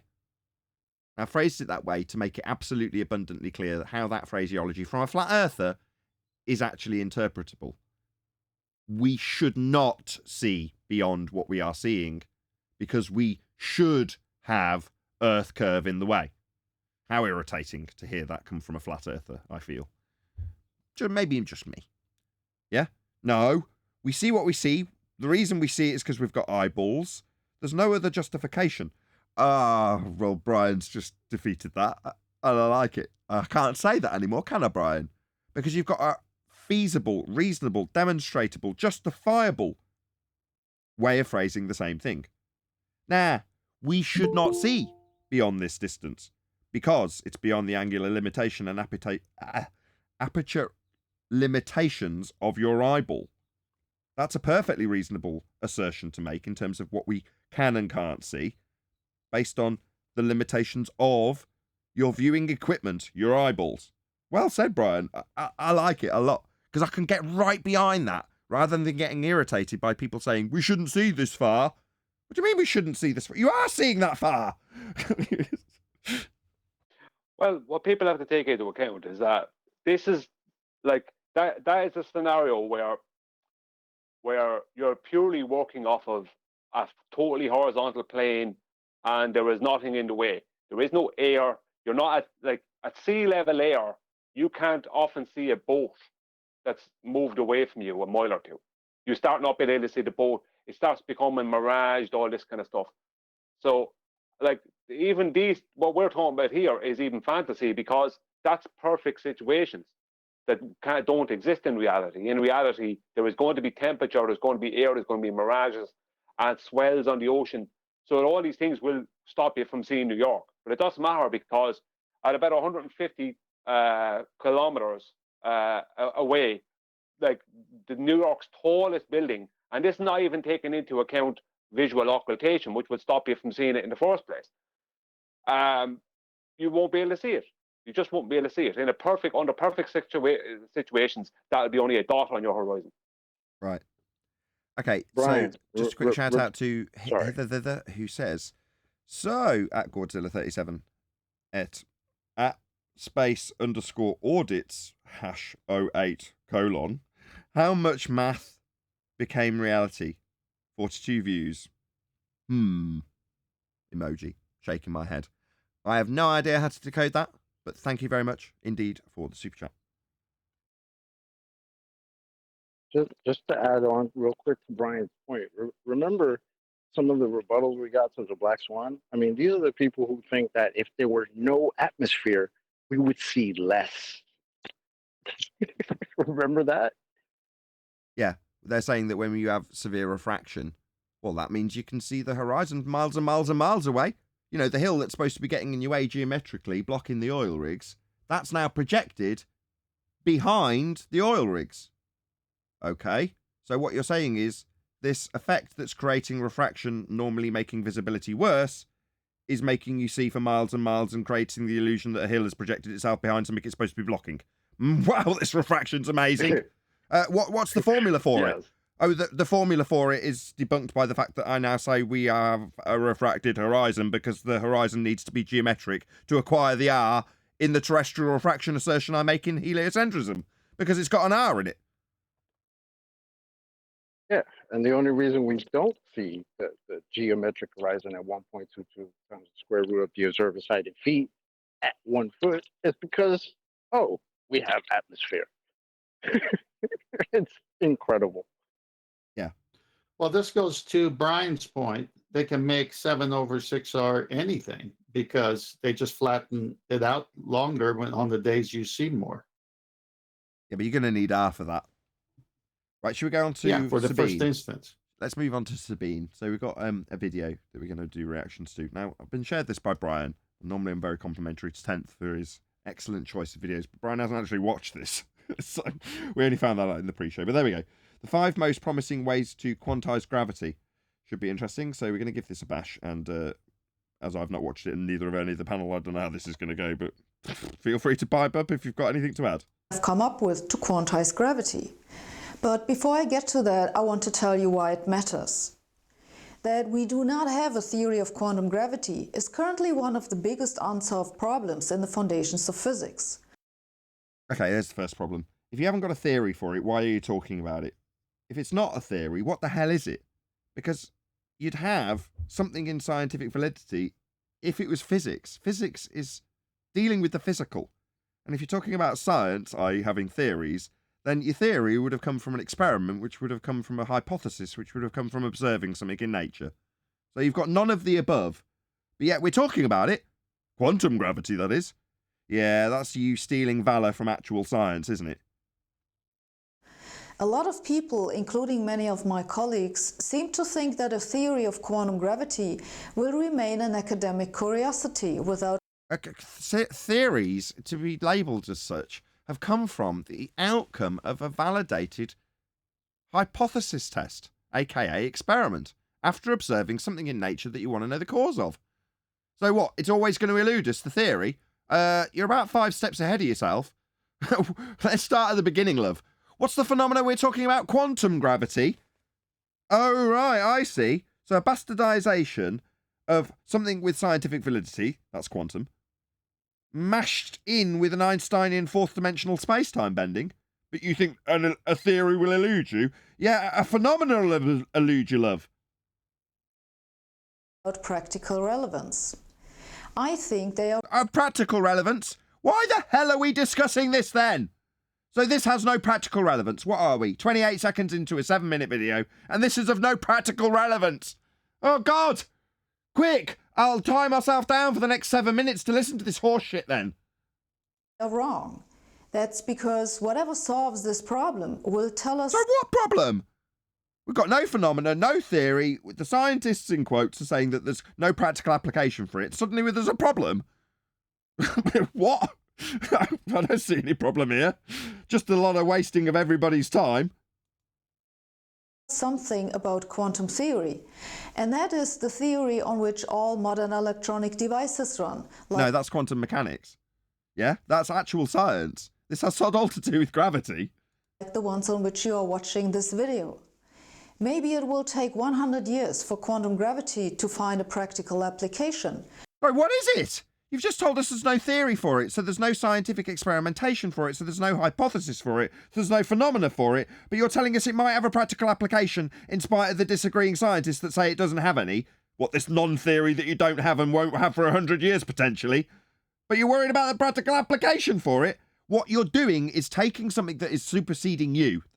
Yeah, in your heliocentric nonsense with gravity. That's quantum theory, scientifically validated, that's produced results. Stuff that you can do with it.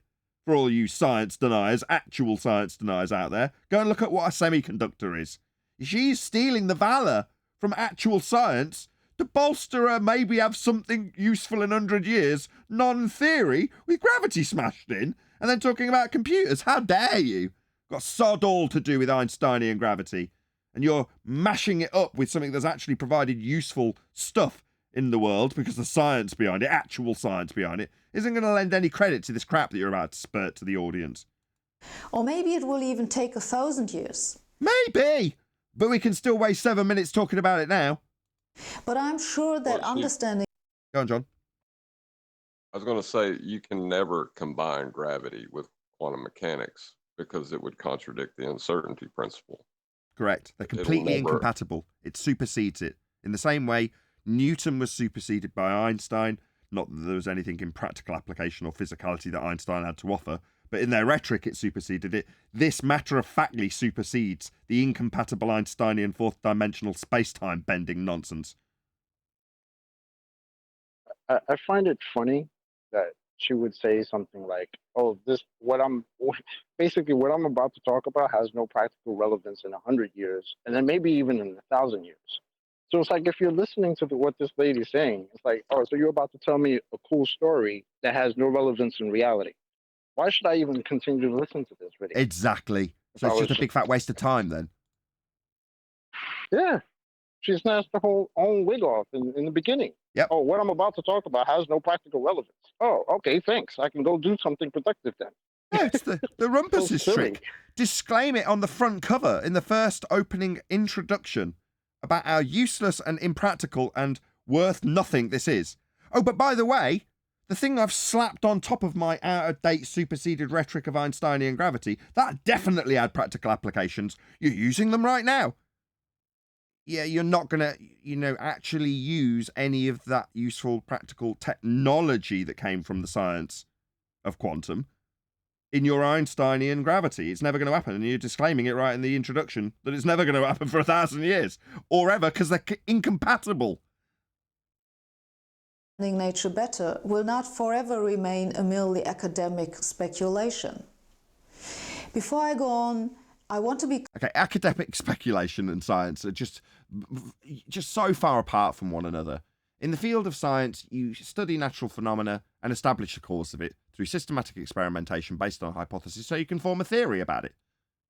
Now, academic speculation, on the other hand, is meaningless tosh from pipe-smoking idiots, worth about as much as this 7-minute video is going to be worth to you as an audience member if you watched it without us critiquing it. Clear that quantizing gravity by itself... Sorry, quantizing gravity? Is this a musical term? Is not Well, the problem. that's where the problem will come in. That because it is a pseudo geometry, every point will have to be defined from for each quantized state, and that will contradict the uncertainty principle. So yeah, it will never fit together because of that. We can and have quantized gravity the same way that we have quantized gravity. Show me gravity. Now show me its quantized state. Oh, you can't show me gravity? What's that? You mean the bending fourth dimensional Einsteinian pseudo-Ramonian fourth space-time dimension can't be shown? Well, why is it being asserted that you can show it and can show it quantized? You can't. Quantize the other interactions. Go on. Yeah, I was just going to say, you see the way every time one of these people, these astrophysicists or astronomers, whatever, come out with these videos, they never define gravity. They just throw this word out there, and as if it's like, everyone knows what it is. It's like, do we? Because at present there's 4 gravities. 4. Quantum gravity is only one of them. Which one are you talking about? What are you talking about? The problem is that the theory which one gets this way breaks down. Theory? What theory? The one that you won't have for 100 years, maybe 1,000? Which theory are we talking about now? Because quantum theory hasn't anything to do with Einstein's gravity. But you're just throwing it in like we've got a mishmash of theories here. I'm sure one of them's going to be the theory that I'll be talking about. It doesn't matter if it is or it isn't when I get to the gravity bit, because we're all under the same impression that we're talking about science and its validity. Down at high energies, and therefore it cannot be how nature works fundamentally. The way you establish how nature works fundamentally is to perform experimentation to establish cause and effect reasoning based on your systematic experimentation that's come from your hypothesis, that's come from your observed natural phenomena. And as we keep pointing out, there's nothing for gravity in this regard. This naive quantization is called... Go on. Did she just say basically what I'm talking about has no relation to reality? Is that what she just said? Could you rewind like 20 seconds? Yeah, sure. Itself is not the problem. We can and have quantized gravity the same way that we quantize the other interactions. The problem is that the theory which one gets this way breaks down at high energies, and therefore it cannot be how nature works fundamentally. Cannot be how nature works fundamentally. But let me continue to talk about it for the next 7 minutes.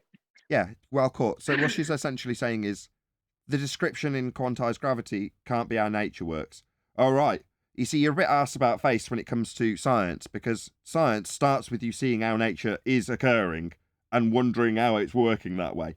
Not seeing a theory that isn't a theory, trying to describe it and saying you can't, or it might not have any practical application, and then just saying, well, that's not how nature works. No, you've got it completely the wrong way around. Well, nature still goes on quite happily. This is exactly what Einstein did when he said, we got to come up with something because mass doesn't attract mass. So he comes up with 4D space-time and changes the whole thing of gravity, which doesn't exist in the beginning. So this lady comes on and says, we got this theory, okay, loosely used, and it may take us 100 years But we're going to keep guessing until what? Until the next Einstein moment when you realize you had nothing in the beginning, and then you're going to change the nothing you had at the beginning? It's a total lie. We've got this theory. What? Colloquial theory? Watson and Holmes theory? All right, but you're talking within the science, within the context of the science and the useful applications it's had within computing. So you're talking about semiconductors and how they've come from science, right? Quantum mechanics. All right. So we're definitely within the context of science when you say theory, love. You haven't got one for this. And you're disclaiming how you haven't got one and won't get one for 100 years, maybe even 1,000. But yet you're still babbling about it. It's an absolute outrage. She's just lying when she says she's got this theory. What theory? Well, The one they're disagreeing about is not a theory. Go on, John, and then we'll shout out JMails24. she was, when she said that high energy states, right? But she's specifically talking about quantum mechanics and any idea of a geometry, pseudo or otherwise, where those quantum states are known. It just doesn't happen. So there's she understands that gravity doesn't fit with this, and she keeps stating it. I don't know why she's trying to push it together like this so desperately. A couple of quick shout outs. So JMails24 says, sounds like you guys just don't understand what Sabine is saying. Probably just need a good 4 more hours or so to work this out. Thank you very much for the super chat. Flat Earth Travolta says 4 more hours. Nah, I'm afraid not. There's only 100 people watching, which is pretty appalling. Yeah, it's because you jump the gun all the time. It's because I jumped the gun with it, welcoming people to Flat Earth. I'd think not. Meanwhile, share the show. Smash that share button. We continue? One second, I'd like to say something Yeah, about her, what she's at. What she's at is what the rest of them are at, which is they're trying to move away from Einstein because they know it's total and utter rubbish, and people are going to figure out that because they have academia saying it's rubbish without saying it's rubbish, and they're trying to marry themselves into quantum mechanics to try and gain some validity for this absolute horse manure that they're going to be trying to feed the public in the future. And they're desperate. That's what it is. They need another Einstein. That's the problem. They need another Einstein. Einstein came along when they couldn't, when Newton didn't do him anymore. They needed Einstein. Now they need someone else because Einstein is now becoming Newton. Brian, I think you're right because my son has been talking about this quantum mechanics, and he knows Einstein is full of shit. To be plain and simple.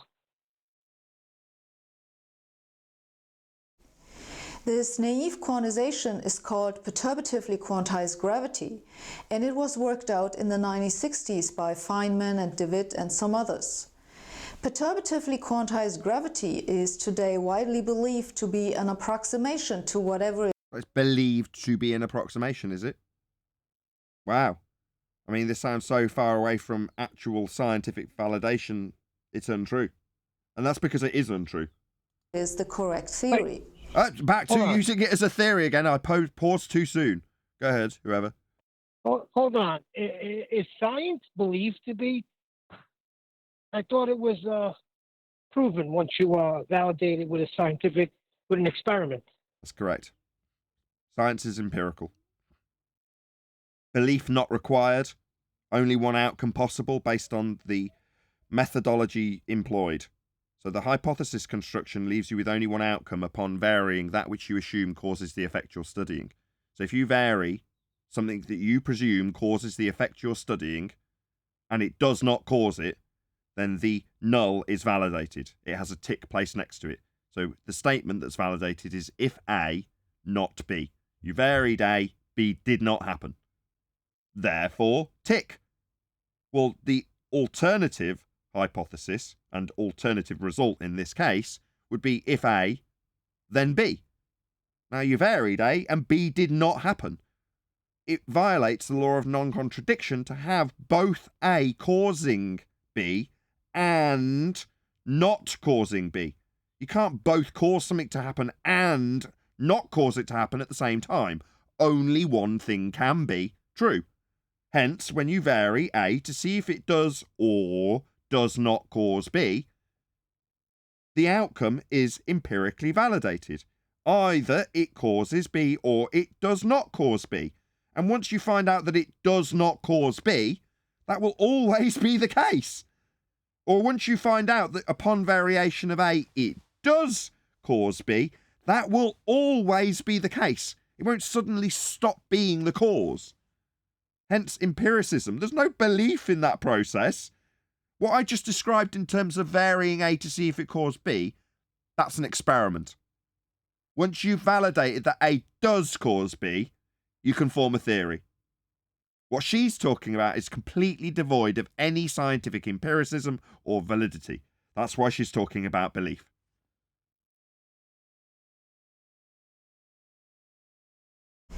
So really, the problem is not just to quantize gravity per se. How'd you do that? Show us gravity so you can show us quantizing it. This problem is the end of the claim for you. Go on. She said, and the problem is we can't quantize. Whose problem is that again? The one telling the story? It's not a problem, it's a conclusion. It's the end. John's already pointed it out about 3 times, right? This isn't some problem open for discussion. It's the end. It's sort of like a concession. Yeah, exactly, Neil. It's the concession. But instead, like any good heliocentrist, they don't take a problem that's absolutely defying their religious faith in a heliocentric world as a defying point that ends their heliocentric faith. They take it as a discussion point that's a problem. I mean, take the Seleninian impossible heliocentric eclipse. Well, that's just a talking point, right? We'll just label it that. We'll call it the impossible eclipse. Why? Well, because it doesn't work in our model. Isn't that fascinating? It doesn't undo their worldview. It just becomes a talking point. Let's discuss how this doesn't work. Okay, exactly. It's impossible, but look, there it is. Yeah. Only impossible for them. Only a problem for you. Only a problem for gravity. Not a problem for computing. That still ticks along quite nicely based on the science that got us it. But the gravity problem was never worried about. It wasn't a problem for the computers. It's just a problem for you and your heliocentric nonsense. You want to quantize it and get a theory that does not break down at high energies. So theories don't break down at high energies, right? A theory is based on a scientifically validated experiment. That's what a theory is. So it's not like your theory, which is your explanation thereafter, after your empirical result, breaks down at high energies. This is absurd doublespeak gobbledygook.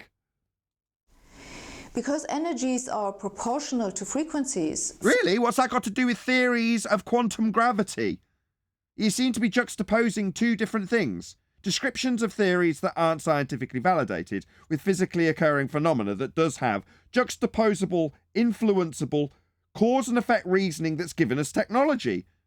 Physicists like to refer to high energies as the ultraviolet or just the UV.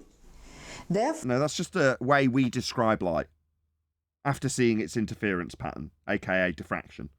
Meaningless to quantum gravity. For the theory of quantum gravity that we look for is said to be... You don't look for theories. You experience effects and try to explain them by way of systematic experimentation based on a hypothesis. UV complete. Now, let me go through the 5 most popular... Is it just me, or is she trying to science concrete nouns? Who cares? Yeah, What we describe these things as. It's not just you. Go on, Brian. I'm saying it's not just you. She's trying to make science out of anything. Right. Approaches to quantum gravity. First, string theory. So first, a new theory. No, you've got a point 1 next to this. No, to get to string theory, if you're going to imply that it's science, we're going to need to see a naturally occurring phenomena and the presumed cause of the effect formulated next to that phenomena that you observed that you want to explain, and a null. And then the person that actually varied that which you assume caused the phenomena, so you can call it an experiment. And if that experiment has, and it must, a valid outcome, the theory. What's this? Oh, it's colloquial bullshitters talking about stuff that doesn't work. That kind of theory, not science. The most widely known and still the most popular attempt to get a UV complete theory for quantum gravity. It's just nonsense. Getting complete theories. Theories based on experimentation. But not about bullshitters with pipes. Having a little chit-chat about things that don't work properly in their religious belief of a world that doesn't exist. That's a heliocentric globe Earth, with a gravitational fourth dimension that isn't experienceable in physics. And how that non-physical, non-experienceable, fourth dimensional realm might work with things that have actually been put into practical application like computers when it comes to quantum mechanics. Is string theory. The idea of string theory is that instead of talking the idea of string theory, here we are, already into the weasel words, about particles and quantizing them, you take strings and quantize those. Oh, I see. So instead of particles and things we experience in the physical realm, we take theoretical strings. Well, what kind of strings? I've got some string right next to me. Let's see what we're going to do with this string that I've got here. Amazingly enough, this automatically has the consequence that the strings exchange a force which has the same properties as the... Whoa. Hold on a second. I'm holding my strings and they exchange a force that looks like gravity. What kind of strings are these? Are they Spider-Man magical strings? What strings are these? These don't sound like any strings I've ever experienced. Are these bullshit strings? Are these made-up strings? Are these just being called strings when they're actually in the figment of someone's imagination because they behave like a non-force force that you can think of as a force we now call gravity that's actually the bending fourth-dimensional space-time conceived in Einstein's maths? Are they the kind of strings we're talking about? Oh, obviously. I'll put down my strings, shall I? And let this waffling, nonsensical bullshitter talk about her strings that don't exist in physical reality. The gravitational force. This was discovered in the 1970s. What was discovered? How was it discovered? What was being experienced to be discoverable? At the time, it got physicists very excited. What did?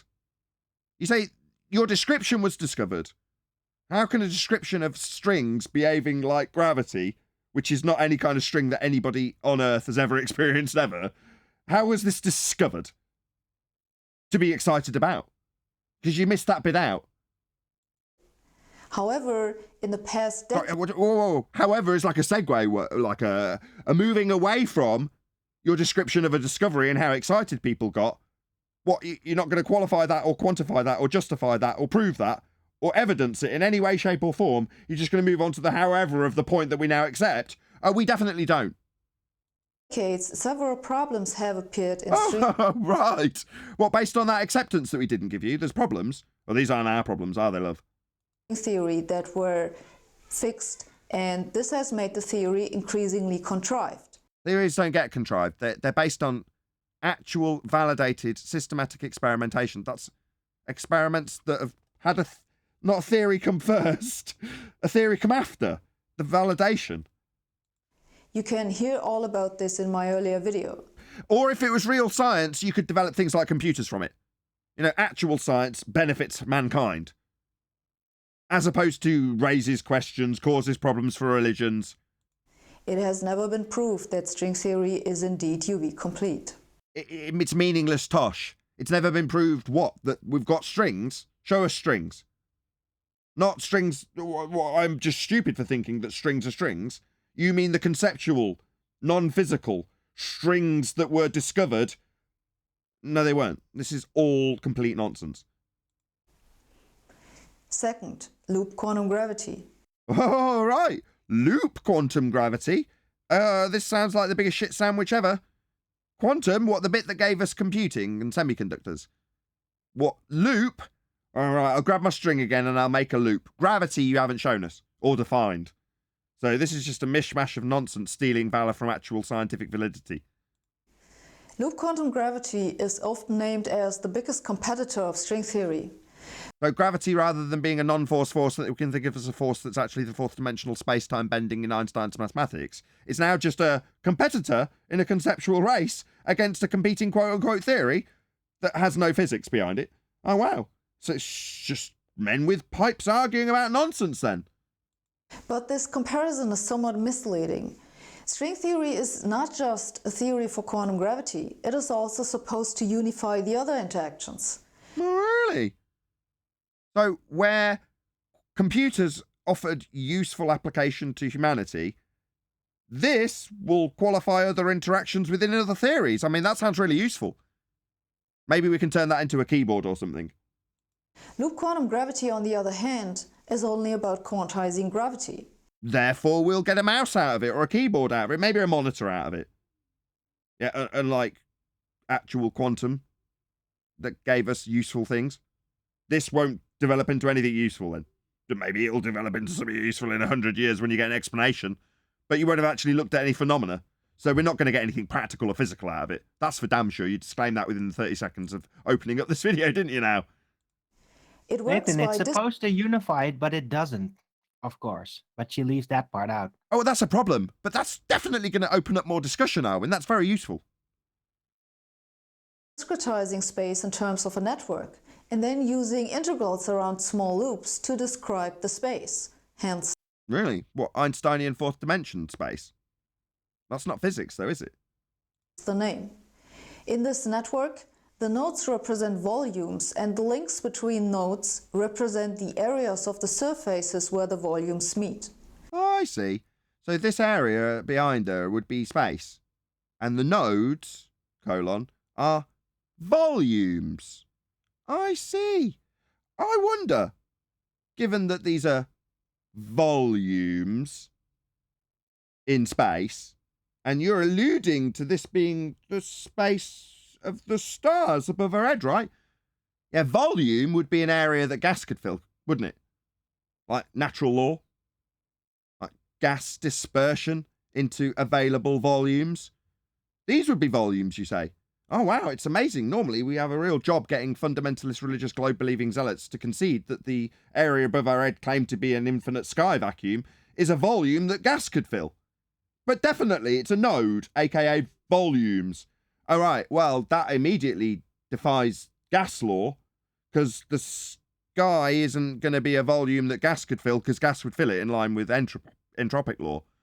So this is off to a very terrible start in terms of, you know, aligning with the original problems of heliocentrism, and you progress beyond them because problems stop being problems when they become discussion points, and we move on and rename nodes volumes, ignoring the fact that that's a massive problem for heliocentric space, given that we're all breathing gas pressure. Right. What's a container wall?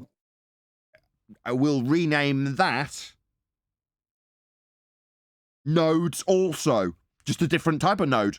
I'll put nodes, Why not? Quantum gravity is about as old as string theory. Really? Did you show us where that was excitably discovered? It solves the problem of combining general relativity and So it's not really about physical discovery in nature, like science. It's about solving problems within heliocentric religious rhetoric. I see. quantum mechanics to one consistent theory. Why? Quantum mechanics has already given us the useful things like computers. Why do we need to unify anything within a heliocentric umbrella or between the nodes of the volumes when it's already offering us useful things like computing? I mean, this just seems like a way of working around your heliocentric incompatibility with quantum. Go ahead. Well, how is it compatible? It isn't. I mean, she just says, oh, it's compatible with that. Oh, really? What about it is compatible with what about quantum mechanics then? But I bet she's not getting into that. No, she disclaimed it immediately that it's completely incompatible. You just weren't here, Arwin. It was one of her first, it was her opener within the first 30 seconds. Oh. Yeah, she said this has no practical relevance for the next 100 years or maybe the next 1,000. Who So knows? she's talking nonsense. So much discussion that can go on in the meantime, though. So it's not relevant, but it is compatible. Yep. No, she explained why it was incompatible as well. Yep. She's giving us the end, the conclusion, the like death throes or whatever you want to call it for heliocentric gravity, and saying all the problems of how we can't sandwich this into the thing that gave us useful practical things like computers. That's what she said. It's nuts, really.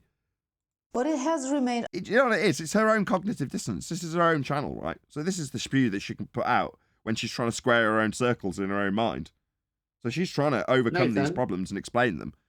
Probably because she's trying to overcome it in her own mind. She's not expecting any of her audience to actually understand the double-speak contradictions that she's laying down. But she's trying to square them in her own mind, I would suspect, given it's her own channel. Yeah, Nathan, can you go to that Sabine lady? Sorry, Yeah. Tom. She's a lovely fella. Sabine? Oh, so this is the same lady that thinks we obviously live on a globe because somebody invented glasses. This is the same lady. Okay. Right, I've got your slide up for, is it Einstein's thought experiment? I went to her channel and pulled up 3, or she's got more than 3, but these are 3 other videos that include some kind of reference to Einstein. So the first one, do you see her standing with a picture of Einstein to her side? Yep. It says expansion over his head. Yeah. Okay, so this is the more, when you go video, you hit more. Let's just read these 3 so you can see what's going on here. Check out the math physics course that I mentioned, etc., etc. Einstein's theory of general relativity has made countless correct predictions, and yet physicists are constantly trying to prove it wrong. Why? What would be good to prove Einstein wrong, and how could it be done? In this video, I go through the most promising experiments that physicists currently work on, which could prove Einstein wrong. Next one. Now, this one's quite interesting because of the thought experiment and a picture of Einstein. It says Albert Einstein was neither the first nor the last to use thought experiments in his research. But Einstein, like no other before or after him, was a master at using his mind to explore regimes that real experiments could not explore. At least at his time. Einstein was also remarkably successful in many of his thought experiments, notably the elevator experiment and the EPR experiment, and now real experiments. In this video, I explained the thought experiments behind Maxwell's demon, Einstein's elevator, and EPR experiment, and the black hole information loss paradox. I also explained the relevance of thought experiments in physics today. Next slide. Special relativity and general relativity. Einstein's theory of general relativity tells us gravity is caused by the curvature of space-time. It is a remarkable theory that has been confirmed by countless observations, such as gravitational lensing, light deflection on the sun, redshift in the gravitational potential, black holes and their shadows, and gravitational waves. However, we already know that general relativity cannot be quite right, because it does not fit together with another well-confirmed theory, that is quantum mechanics. To resolve this tension, physicists think that we need a theory of quantum gravity. She's doing thought experiments. Everyone's doing thought experiments. Love it. With that, I'm going to say if you are watching this on either Nathan Oakley 1980 or Nathan Oakley Primary streams, then stay tuned as there will be an after show to follow. Unfortunately, if you are watching this live, this is where we bid you farewell. So another massive thank you to all of you who smashed the super chat, including Retro Bill, who says, FAD will be eating its words in 1,000 years when this starts making sense. Thank you very much indeed, Retro Bill, for smashing the super chat. Really appreciate the support. Once again, stay tuned if you're watching on either after show. Another massive thank you to today's Discord and G+ panels for making today's live show possible. I've been Nathan Oakley, and I will see you all in the next video.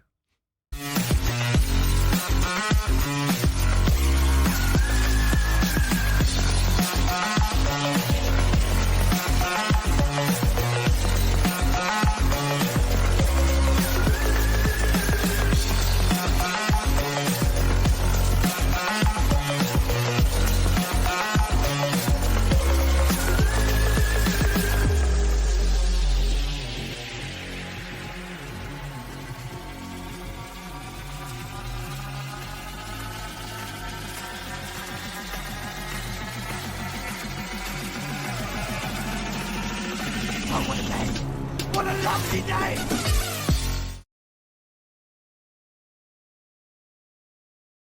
Distinction between thought experiments and actual experiments that can be validated in reality. That was cute. But she doesn't seem to talk about that, though, in her video. That's funny.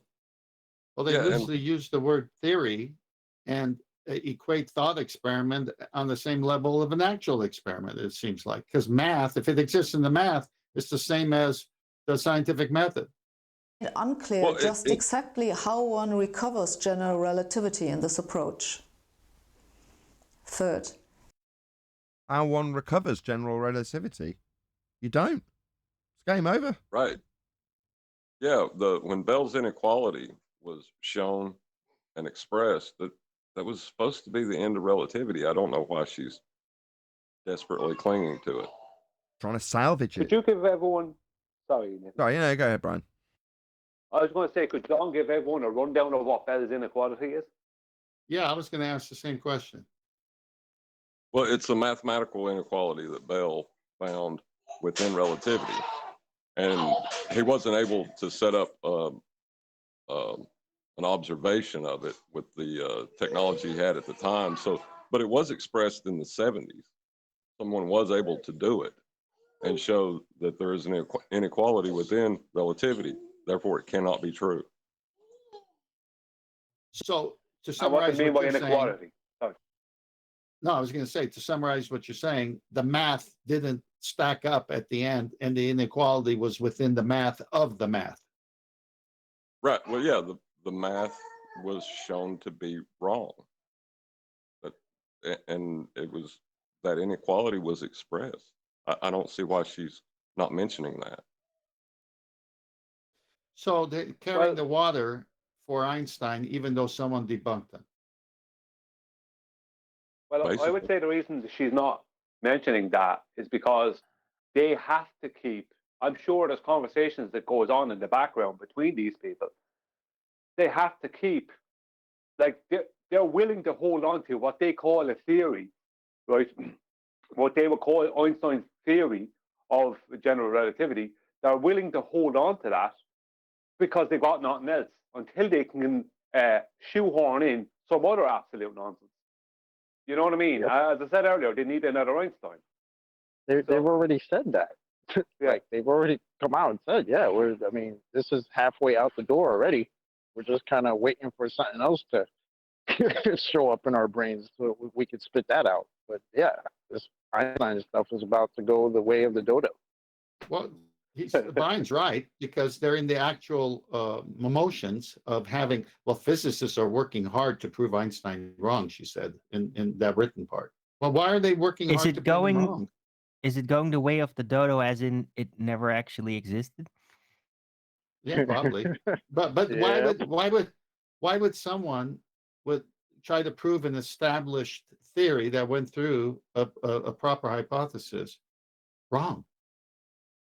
Yeah, well, why would you be trying to prove it wrong before you've ever proved it right? That's even a bigger problem. You'd have to show the phenomenon and go through the whole scientific method steps to, create your hypothesis and then do the hypothesis test. That's what you do. They don't have any of that. So all they can do is say that they're trying to prove it wrong. And by proving it wrong, what they mean is trying to mathematically prove it wrong while working within those maths. I think the clues in the title of that video, it's all thought experiments, and he was the master of it, and everyone following is trying to use other thought experiments to prove the master of thought experiments wrong. But they did. But that has been done. Sounds like a battle of like Professor X and like another telepathic dude. Like, what the hell? Yeah, thought wars. They're having thought wars. Save the show, share this show. This show is epic. Oh, thank you. What's up, Eli? Hey, Eli. Totally agree, by the way. Are you playing more of Nathan? I'm a what? Are you playing more of Sabine? Am I playing what? If you're going to continue reviewing the video. Yeah, continue the video with Sabine. More of Sabine. Hossenfelder. Asymptotically safe gravity. Asymptotic safety is an idea that goes back to a 1976 paper by Steven Weinberg. It says that a theory which seems to have problems at high energies when quantized naively may not have a problem after all. It's just that it's more complicated to find out what happens at high energies than it seems. Oh, I see. What about actual validity being offered to any of this stuff by starting with a phenomena, explaining what caused it, and then forming a theory? as per the scientific method. No. I have some validity. You're I have some you're going validity. to the really is level now, Nathan. That's not her field. Go ahead, John. Bell's theorem is a term encompassing a number by which closely related results in physics, all of which determine the quantum mechanics is incompatible with local hidden variable theories, given some basic assumptions about the nature of measurement. Local herefore refers to the principle of locality, the idea that a particle can only be influenced by its immediate surroundings, and that interactions mediated by physical fields can occur at speeds no greater than the speed of light. So the theory she's describing is another nail in the coffin, then? Yeah, I don't get like what she's doing. It's crazy is the only way I can describe it. She's putting out all of the reference material for why it's debunked and referencing it with the word theory to somehow lend credence to it in the audience's mind's eye, whilst, as you've just done, and I didn't, due diligence, credit where it's due, the theory she's describing is actually the theory of how incompatible Einsteinian mechanics are with quantum theory, correct? Yeah. Wow. It seems like madness. It's I don't know how else to describe it. It's insanity. I said it earlier. It sounds like she's trying to square her own cognitive circles in her mind that she can't square, and she's doing it vicariously via her audience or something. I don't know. Well, the clue to what John and you are saying is in the second post that I put in Master D, where thought experiment, and it shows her. Let me read this again. Albert Einstein was neither the first nor the last to use thought experiments in his research. So admitting it was just in his mind, thoughts. But Einstein, like no other before or after him, was a master at using his mind to explore regimes that real experiments, get that, real experiments could not explore, at least at his time. Einstein was also remarkable and successful, and many of his thought experiments, notably, So the whole point is, Einstein never did a valid experiment. It was all thought, and you couldn't do it then, but you could do it now, but you still aren't doing it now because you got more thought experiments. Well, it wasn't explorable. His regime what the regimes he was able to investigate weren't explorable by real experiments. And Right. before that, they talk about how great he was at using his own mind. So how do you do a real experiment on somebody's imagination? That's not a phenomenon. It's nonsense. What they're basically saying there is Einstein made up a load of stuff in his own head, and we all just kind of went along with it. Some of you, man, Well, some the bending of X-Men shit over space-time, here. the bending of space-time was a thought experiment. Asymptotically And they're all safe buying it. gravity applies the idea of asymptotic safety to gravity in particular. This approach also solves the problem of quantum gravity. Its major shortcoming is currently that it has not been proved that the theory which one gets this way at high energies still makes sense as a quantum theory. This unproven theory doesn't make sense as a theory. That's what we're saying, isn't it? The major problem of this is that it's not proven. Okay, lady, thanks. That's what she's just Thanks, said. lady. Fourth, causal dynamical triangulation. The problem Probably going to need a flat earth for that. with quantizing gravity...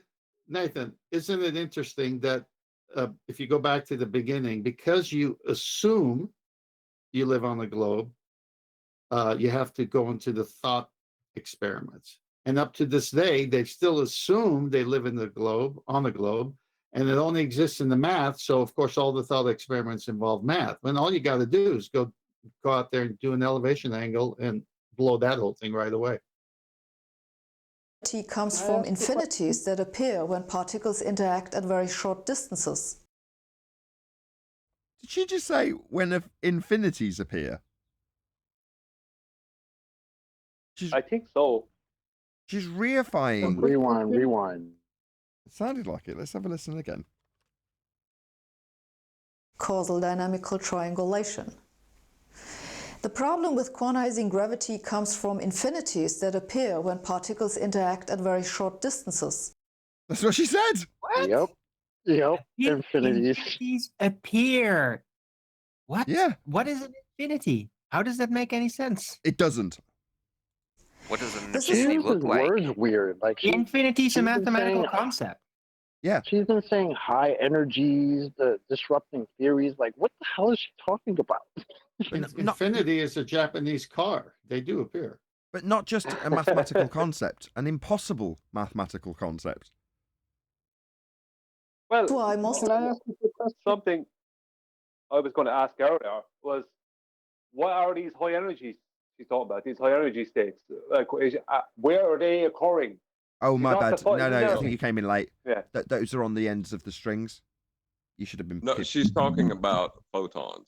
Is what the E equals mc squared, where light is on one is just mass times the speed of light squared, right?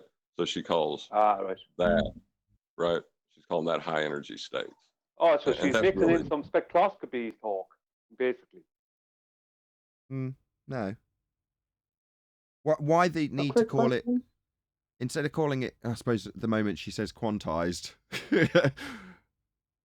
She's digging her own grave anyway. But all of this is just one big disclaimer for how it doesn't work. So I don't understand the need to change the terminology.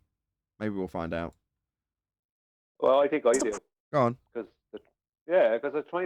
she's trying to gradually move away from anything Einstein. That's what they're trying to do. So instead of speaking about E equals mc squared, she's talking about high energy states. She's not talking about this C in E equals mc squared. This is what it is. I'm watching this go on for the past good while now. They keep on trying to gradually make a distance between them and Einsteinian anything, but still keep Einsteinian everything for the moment until they can come up with some other complete rubbish.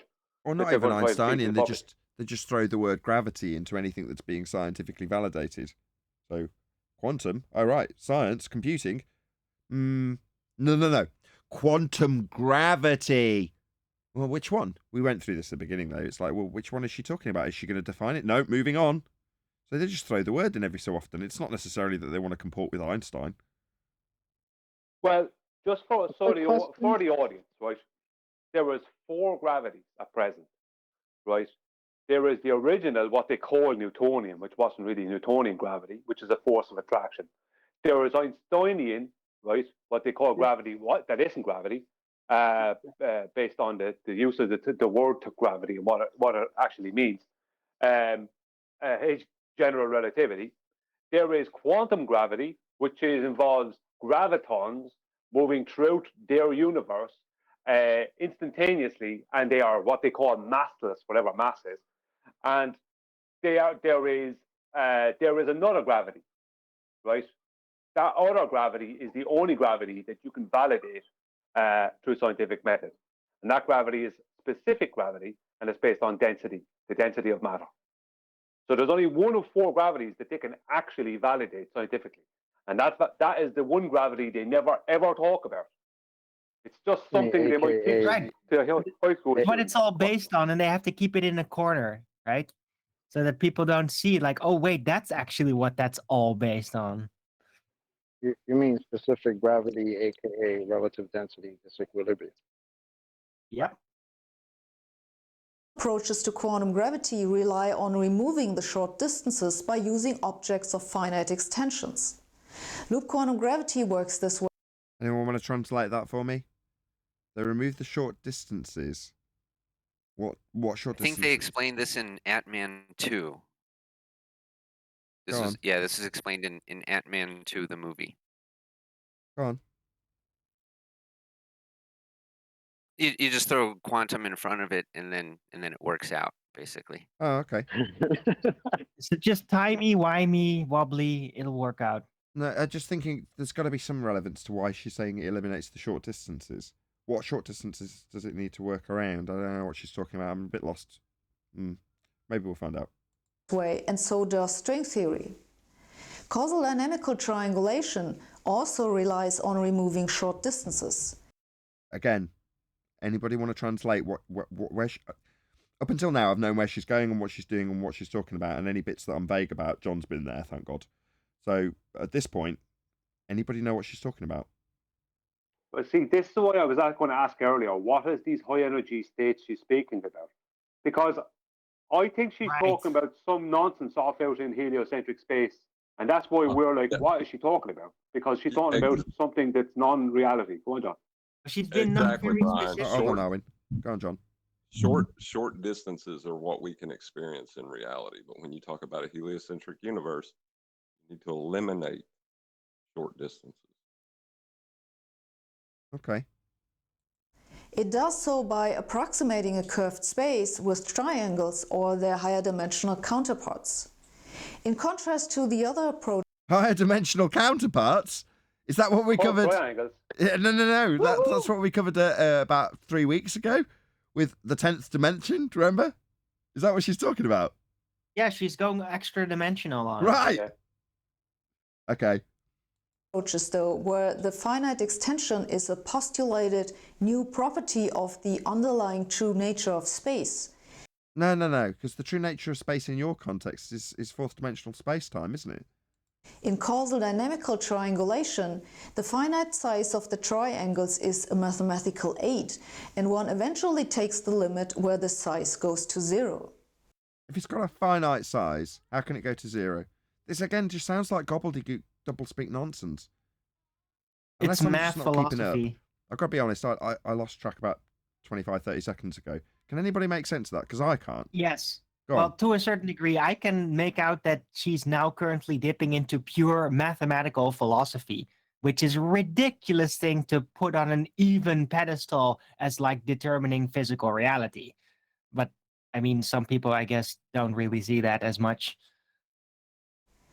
The major reason why many people have remained unconvinced of causal dynamical triangulation is that it treats space and time differently, which Einstein taught us not to do.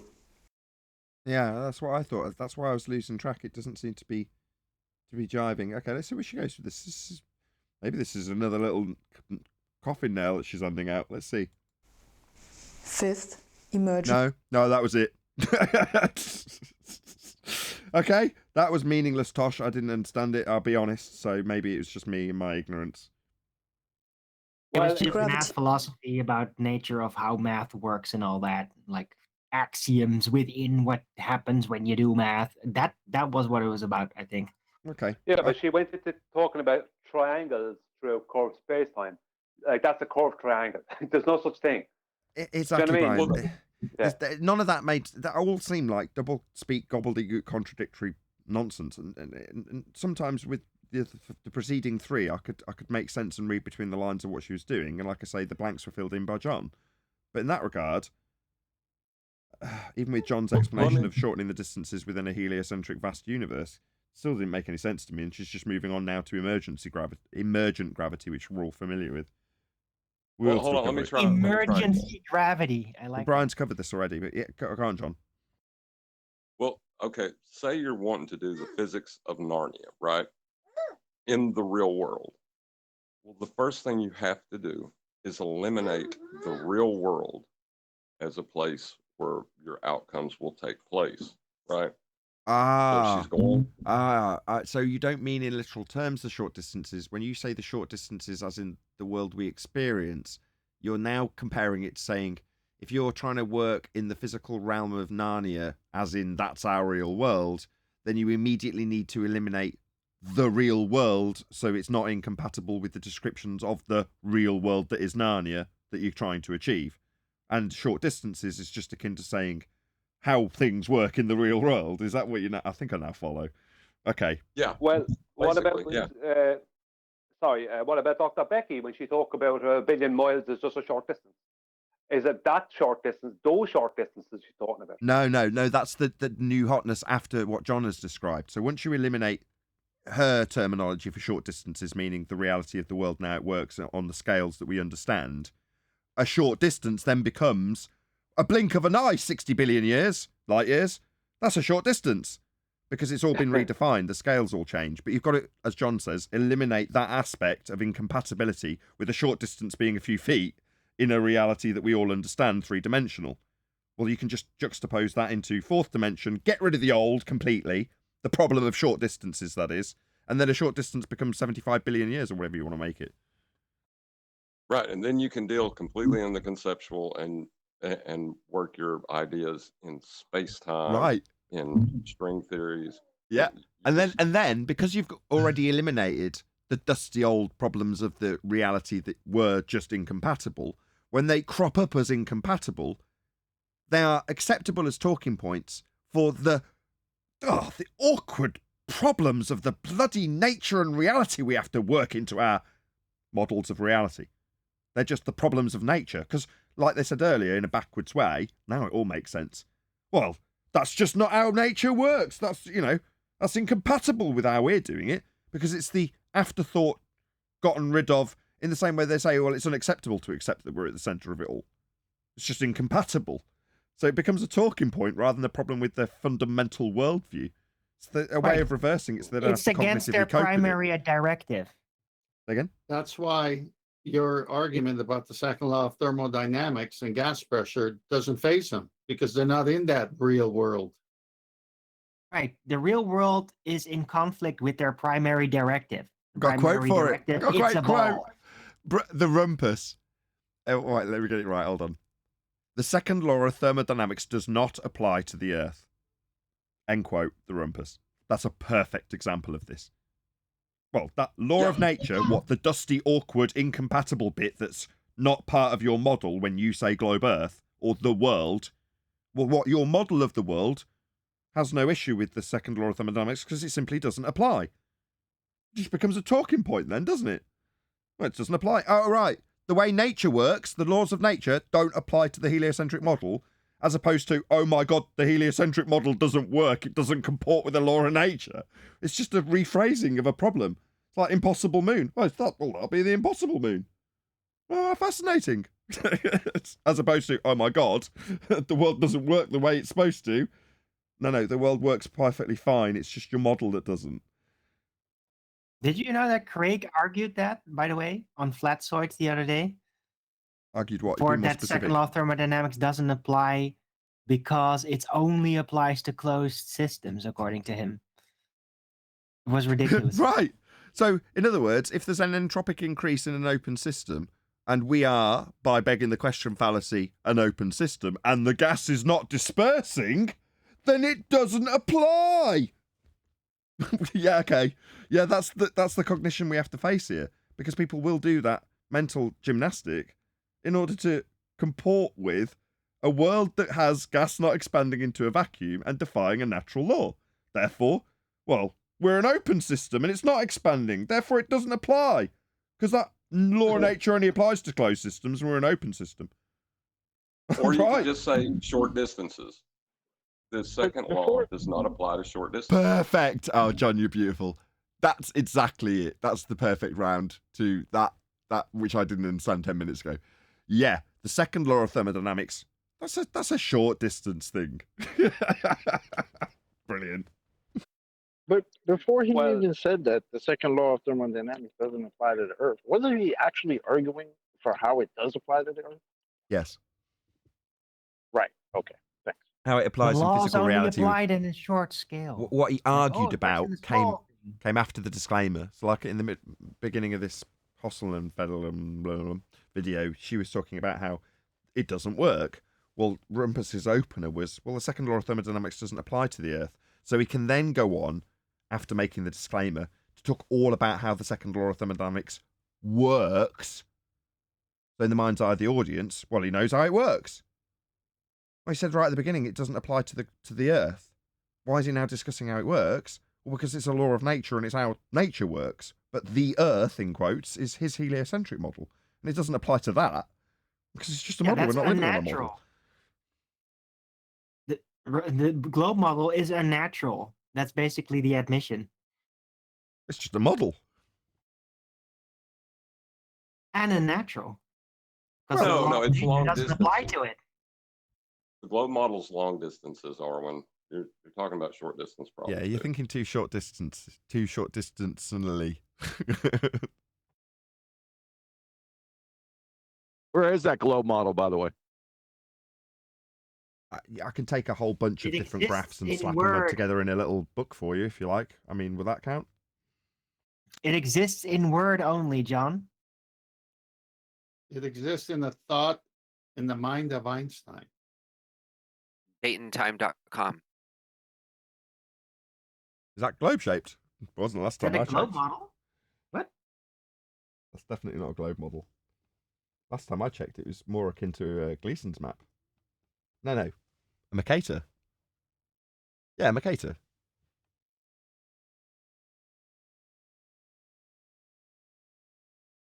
Yeah, we had to use time and date. Were you around when we did tracking the sun, Arwin?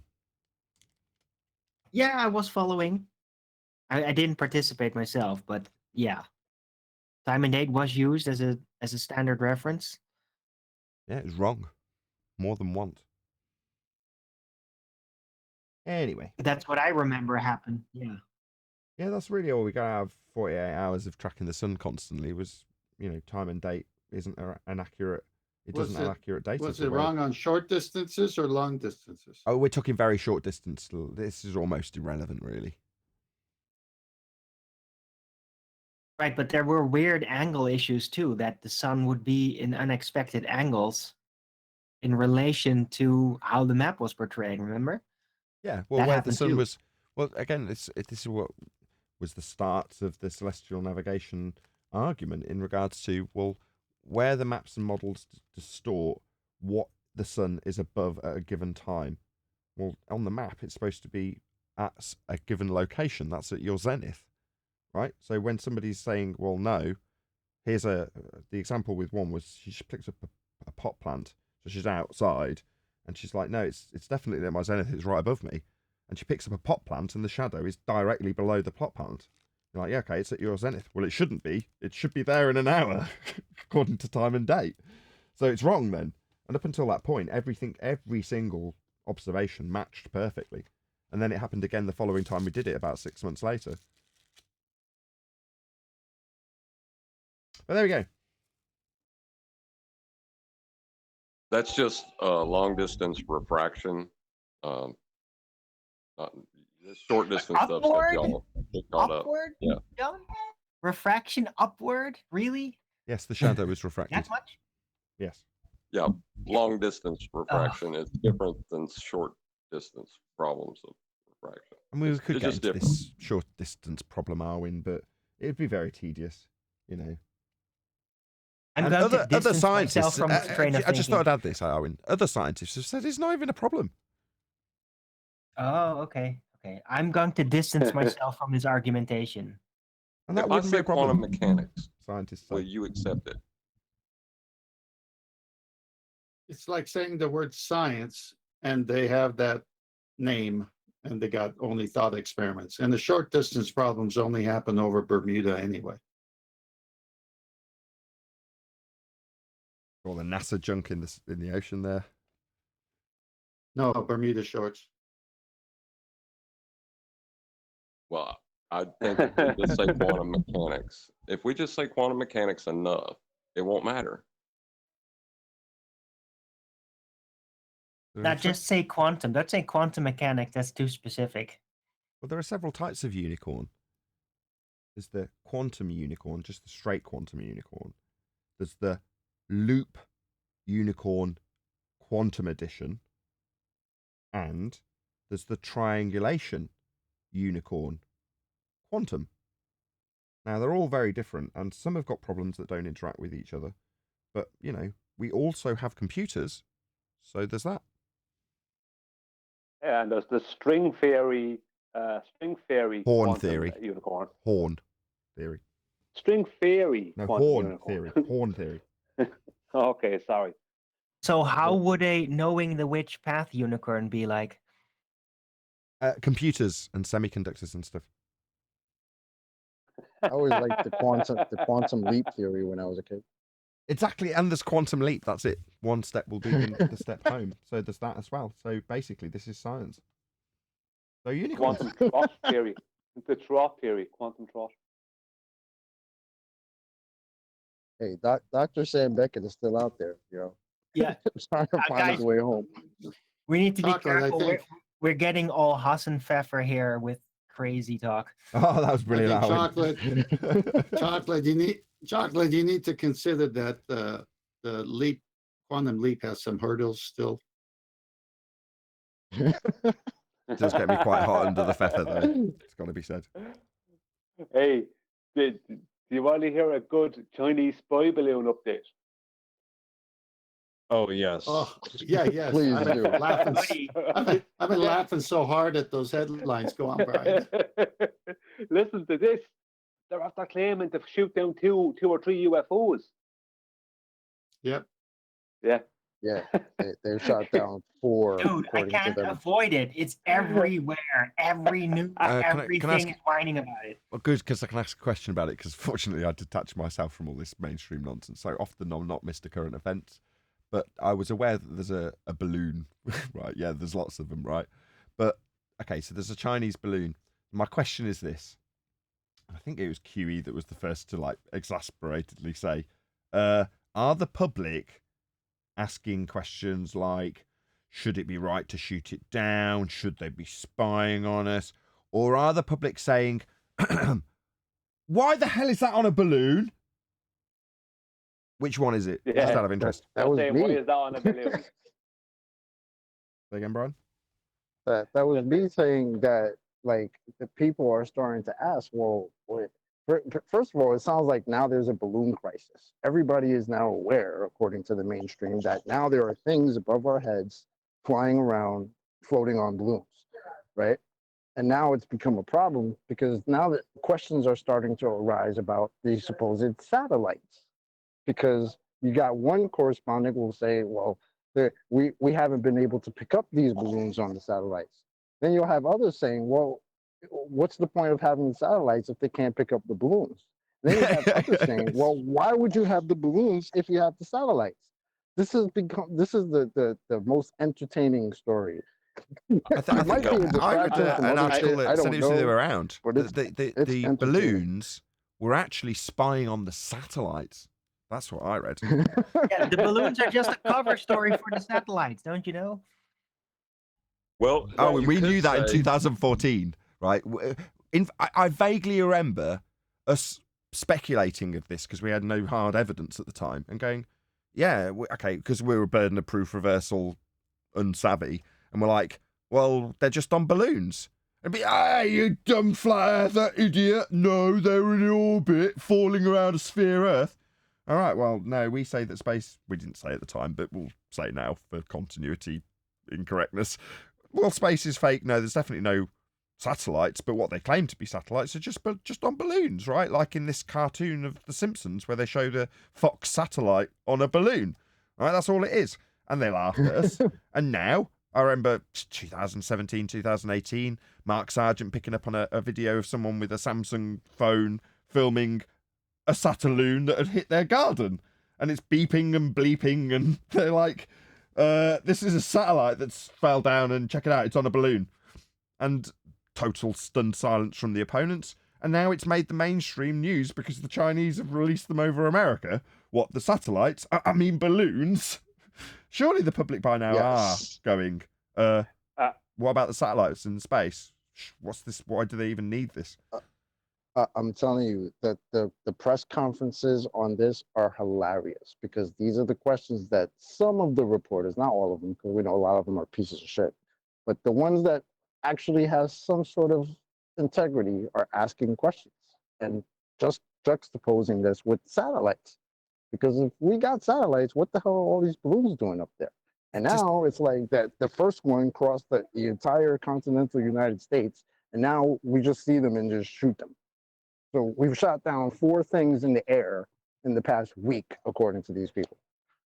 I see it. My anti-propaganda spidey sense always tingles when things like that happen, because the first gut reaction is to go to your confirmation bias and look, the world's waking up to it. It's like, the news is so well orchestrated, such a finely oiled machine, and based on what we know about satelloons, there's a very, very high probability that this has been going on for a very long time, just we have never had it allowed to enter the mainstream media, whereas now it is just being allowed to enter the mainstream media. There's nothing changed in what's happening around the world in terms of satelloons falling out on top of people's buildings. I'm sure the consistency of that occurrence hasn't changed at all. But what has changed is we're being allowed to hear about it through mainstream channels. Now, by we, I mean the general populace. That to me reeks of what's going on in terms of a changing of the guard. There's obviously going to be a paradigm change at some point. It may not come within our lifetime, but this has got to be part of that, because they don't have to let this into the mainstream media. They could easily suppress this, and they haven't. Well, no, there was too many people. See, the problem, Nathan, is in Social today's media. world. Yeah, today's world, there was too many people with iPhones and Samsung phones, whatever, that can zoom just with their phone and get a good quality video of this thing above their head when they're at a baseball game. You know what I mean? And that was the problem. There was just too many people saw this for them to ignore it. It was just too low in the sky. Right. And that's what happened. And that's why there's UFOs being shot down. Because they need to shoot down UFOs to keep heliocentrism alive. Every time a UFO was ever presented with any physical, tangible evidence, it always looked like a balloon. So I'm just saying, previously, it would go into the back pages of The Sun as a kook finding a UFO, and it would be suppressed I'm not saying suppressed as in removed from the media, it's just spun. Whereas the spin has changed. Now it's, oh, look, the reporter's asking a reasonable question about what the hell? Aren't we supposed to have satellites in space? What's this all about? Yeah, but that didn't need to happen. It could have just been, like in the 70s and 80s, just brushed under the carpet as some kooky guy finding a quote-unquote UFO, right, alien finding, right, whatever. But it actually gets better, though, because the officials are actually refusing to rule out completely the aliens and extraterrestrials.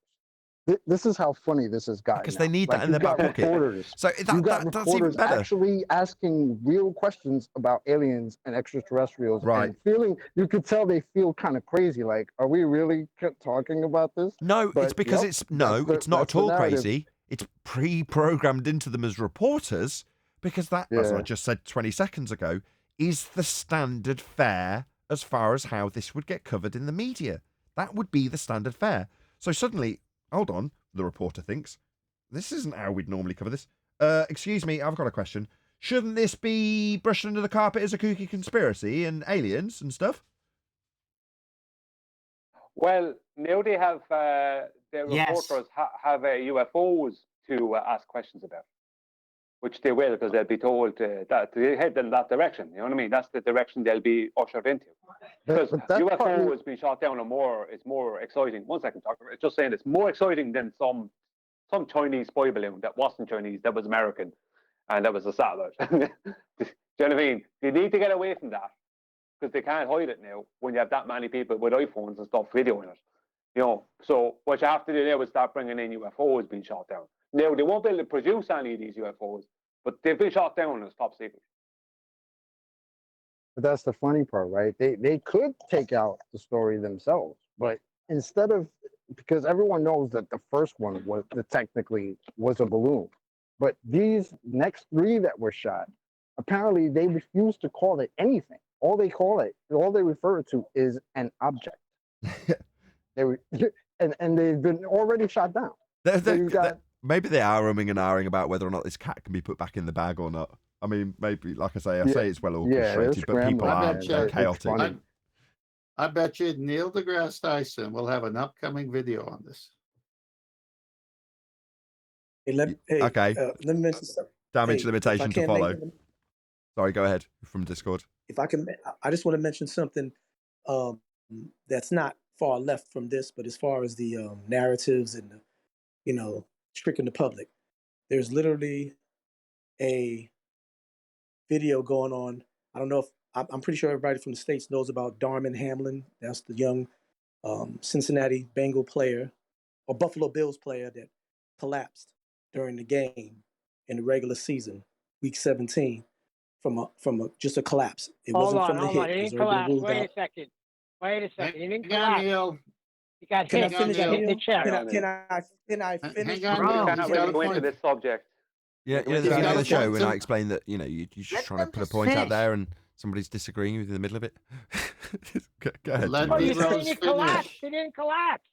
Neil, don't worry about that. He's talking about the most recent update. I know what he's going to go to. Go on, finish up.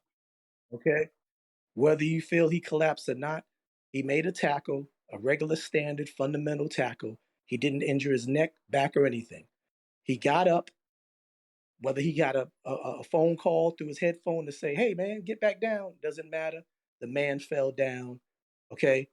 Ambulance came.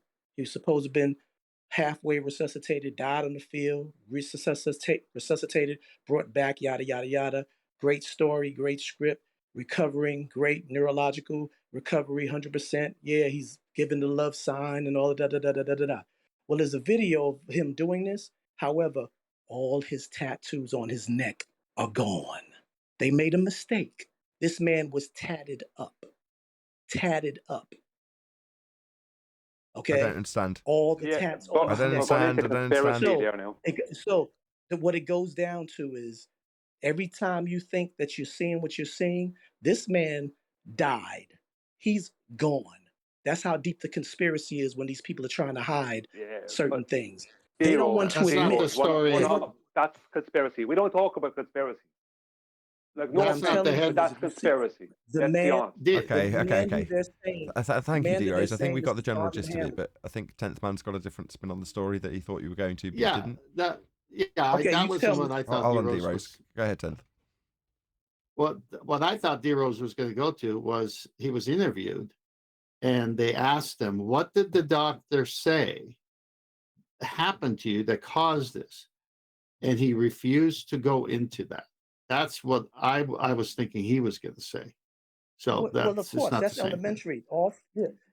What I'm saying, that's the premise to this. This is the latest thing that happened at a game where he was in a game, watching a game as a spectator. But yeah, they either don't admit it or they say something else, undetermined, not yet conclusive reasons, or they'll throw something up. They'll say that the thing did it. You know, they showed this in But it goes- an Arnold Schwarzenegger movie in the 2000s. I can't remember the name of the movie. There's a movie where Arnold Schwarzenegger, at the beginning of the movie, sticks his head in this like machine that puffs us like an eye test type machine, but it reads all of his thoughts, and they get it on the computer so they can clone him. And Total they Recall. realise that they've got lots of these clones. They lift this will probably Isn't it remind like the Sixth Man or something like that? something Sixth like that. I Day was or going to say something. that the fifth. I kept thinking fifth something or other, but it's like not the Fifth Element. It's got a name like that, like the Sixth Man or Sixth something. Man. Yeah, Yeah, I think. Sixth day, I think it's sixth day. the Sixth Day. That's the one because Yeah. it's the Sixth Day Biblical- laws that they're breaking by biblical- cloning biblical people. reference. Sixth Day, right? And in the Sixth Day, there's a scene in there where they've got a football field and they're doing exactly as you've just described. Right? Someone takes a tackle, they get up, then suddenly they collapse, and they usher him off the field, and everyone's like, "Is he going to be all right?" As his neck's clearly broken, and they're like, "He'll be fine, he'll be fine." Right? And they usher him off, and then a couple of days later he reappears, but he's a clone. Now, I'm not suggesting the conspiracy theory of clone centers, which is also something that some people get into, and they did back in 2014 when I first came across this subject. But nevertheless, the clone center bullshit aside, that's literally the plot of the movie Sixth Day. So there you go. Well, yeah, I see. Look, that what makes that different? What was brought up there by D Rose? What makes that different from what we were talking about is they do actually have a balloon that, or did have a balloon that they claim to have shot down. They have claimed to have shot down UFOs since. That's something we can't talk about because it's not conspiratorial, even though we can joke about it and speculate on it. To us, it's just a farce. We know what's going on there. Whereas this other topic is like, yeah, there is a reality behind that topic, but what if you fall into the trap of talking about stuff about, let's say, this incident with this athlete, then you're going to fall into the trap they want you to fall into, because you know what I mean? It's like they do these things on purpose sometimes to set a trap for people. Or you could just be wrong about something, and it turns out that you were wrong. Or who knows? Like the point is that you're going into conspiracy there, and I remember. I don't like conspiracy. I remember I feel you. telling people about the SATA balloons, even showing them pictures of it. Oh, no. Now, those people watching this, they must be having some cognitive dissonance going on right now. If I describe we to don't you, need to do that anymore, Tim, because we got the technologies. That's only something we used to do back in the day. That's what Globus told me. If I That's what describe they- to you an article from, let's say it's 15 years ago, it might be 25 years ago, but it's not relevant. But the article being written from the perspective of the reporter interviewing somebody that's found a crash-landed UFO, and they're describing the absolutely amazing material that is Mylar. Is it Mylar or Marlar? I think you say it, right? But that's what they're describing. Mylar. They're describing fragments of the balloon. But because they don't know what it is and they've never experienced it, they're describing how it sort of rumples and then kind of returns back to its original shape. Like what? Like Mylar. But they've got some crazy kook who's found it in his backyard to describe it to the reporter so he can put those words into the paper to describe this kooky claim to be fake UFO that is described as being a UFO, but really they don't know. And it's just that this is all they've ever found. It's always been the same bloody thing. I reckon this has been happening forever. They've always just brushed it under the carpet with some crazy kook thinks it's a UFO and this is what he's found and it's amazing material. Mylar.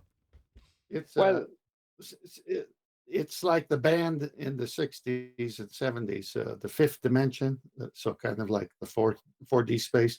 They had a song called Up, Up and Away in My Beautiful Balloon. It'd be a perfect cover song to show these videos.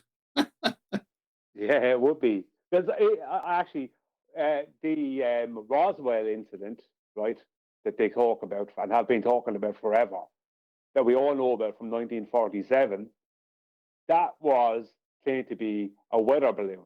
Now, if they had the material, what is a weather balloon? It's a high altitude balloon. So if they had that material back then, someone could find it and go, this is very strange material. Because it is to the everyday person who who's not part of the military and not part of the sectors of the military, that you would use that.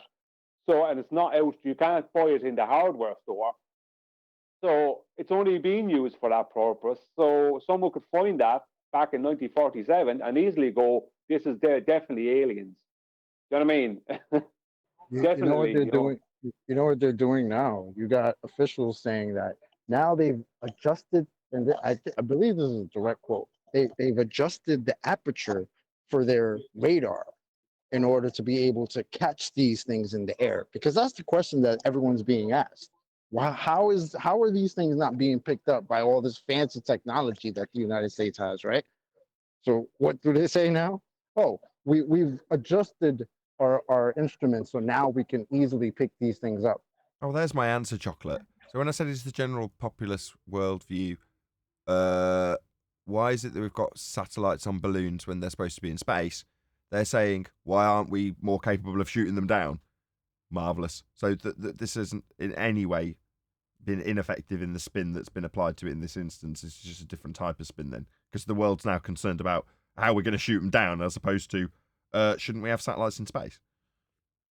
So they've I got think Chocolate is technology. sort of saying, sorry, just 1 second, Ted. I just Yeah. think Chocolate is talking about they were referencing UFOs, not balloons at that point. Oh, okay. Isn't it, Chocolate? You're talking about UFOs. No, balloon. Well, Balloons. I guess anything now. All right. Yeah, because this is the thing, right? Like people, it seems like it's like a mainstream thing that's coming out now that people are realizing that there are balloons floating all over the place, like that. Weather balloons are a thing, and spy balloons are a thing now, right? After all the years we've been told we're crazy, and they have technology, they could just put washing machines in the second law of thermodynamics violation floating around. And when we say, well, they just put them on balloons, and we're the crazy ones. But now all Hang the on. people that said that are realizing that this is a thing. And now we're wondering, well, go ahead, Tom. No, I'm sorry. I'll let you finish. No, you're good. Good. Go No, ahead. I said they got sophisticated systems, radar, etc. Picks up missiles going at Mach 3, 4, whatever, all these high speeds. And they're much smaller than that satellite hanging from the massive big balloon that's even bigger. But all of that sophisticated radar that works to catch even drone-sized things, projectiles, couldn't figure out the aperture to size up that balloon and some big old satellite hanging from it. They just have to adjust it now. Yeah, but It's how did funny it pick because up I heard a whole how did news it crew pick say, up the what's an smaller aperture? stuff? No, it's not that. It's much more straightforward than that. It's either one of two things. Either one, or it might be both of them at the same time. Either one, that the balloons are known to be friendlies, right? Or that's one of us. That's one of ours, right? It's known to be friendly, so they ignore them. Or the balloons are up at a height where they're not scanning, because they can't scan up there. They just radar scanning, just like the air, where planes fly. You know, at the highest altitude, planes fly, and the surface of water and stuff. So they're not scanning for they can't find the balloons because the balloons are just above where they are scanning. And why are they not? But the point is, but 1 second, why are they not scanning up there? I thought all these things were bouncing off the ionosphere. I'm not even talking about scanning up. I'm talking about in their world, they got satellites that are scanning down. They're not picking it up. I've even heard the curvature of the Earth brought up twice by the same guy as an excuse as to why radar aren't picking these things up. He literally said, "Oh, because of the curvature of the Earth, the radar won't pick it up." I almost fell out of my seat. Curvature straight up above you can't pick it up. Got it. Nah, he was talking about ground-based radar. No, I'm talking about they are still saying we got satellites in space. All right, fine. How come they're not picking it up? Yeah, that's the question. That's the whole. Well, because they're hanging from a balloon and it got shot down. How do you expect it to work? It's because the Yeah, how do you pick up? It's like a car is not going to pick up your car, is it? I mean, you're not scanning for yourself. Yeah, the satellite that's supposed to be picking up the balloons is hanging from the balloon. Exactly. Yeah, it's no look. It's no, what it is. The public just don't want to get to the real nub of this, which is satellites are BS. Right? They're not BS. It's just satellites aren't BS. But what they're told satellites are and where they are and what they do is BS. Satellites are balloons, and there is no evidence of anything else, and that's that. And they don't want to accept it, so they want to talk about shooting down UFOs and God knows what. When they're showing 90+% and higher of all internet connections are undersea cables, 90+%. How come some of these satellites can't share the load? I think it's like almost 98, 99%, something like that. Yeah, it's really high. I mean, it's it's like ridiculous really high. Well, we shared the load, but we ran out of balloons and helium.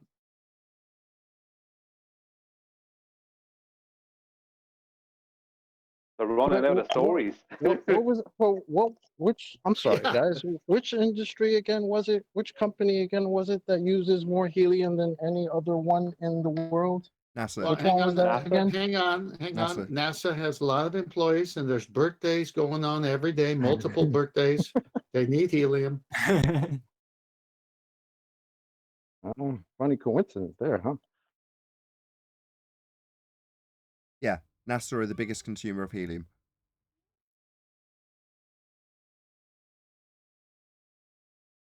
They must have a lot of kids' parties at NASA.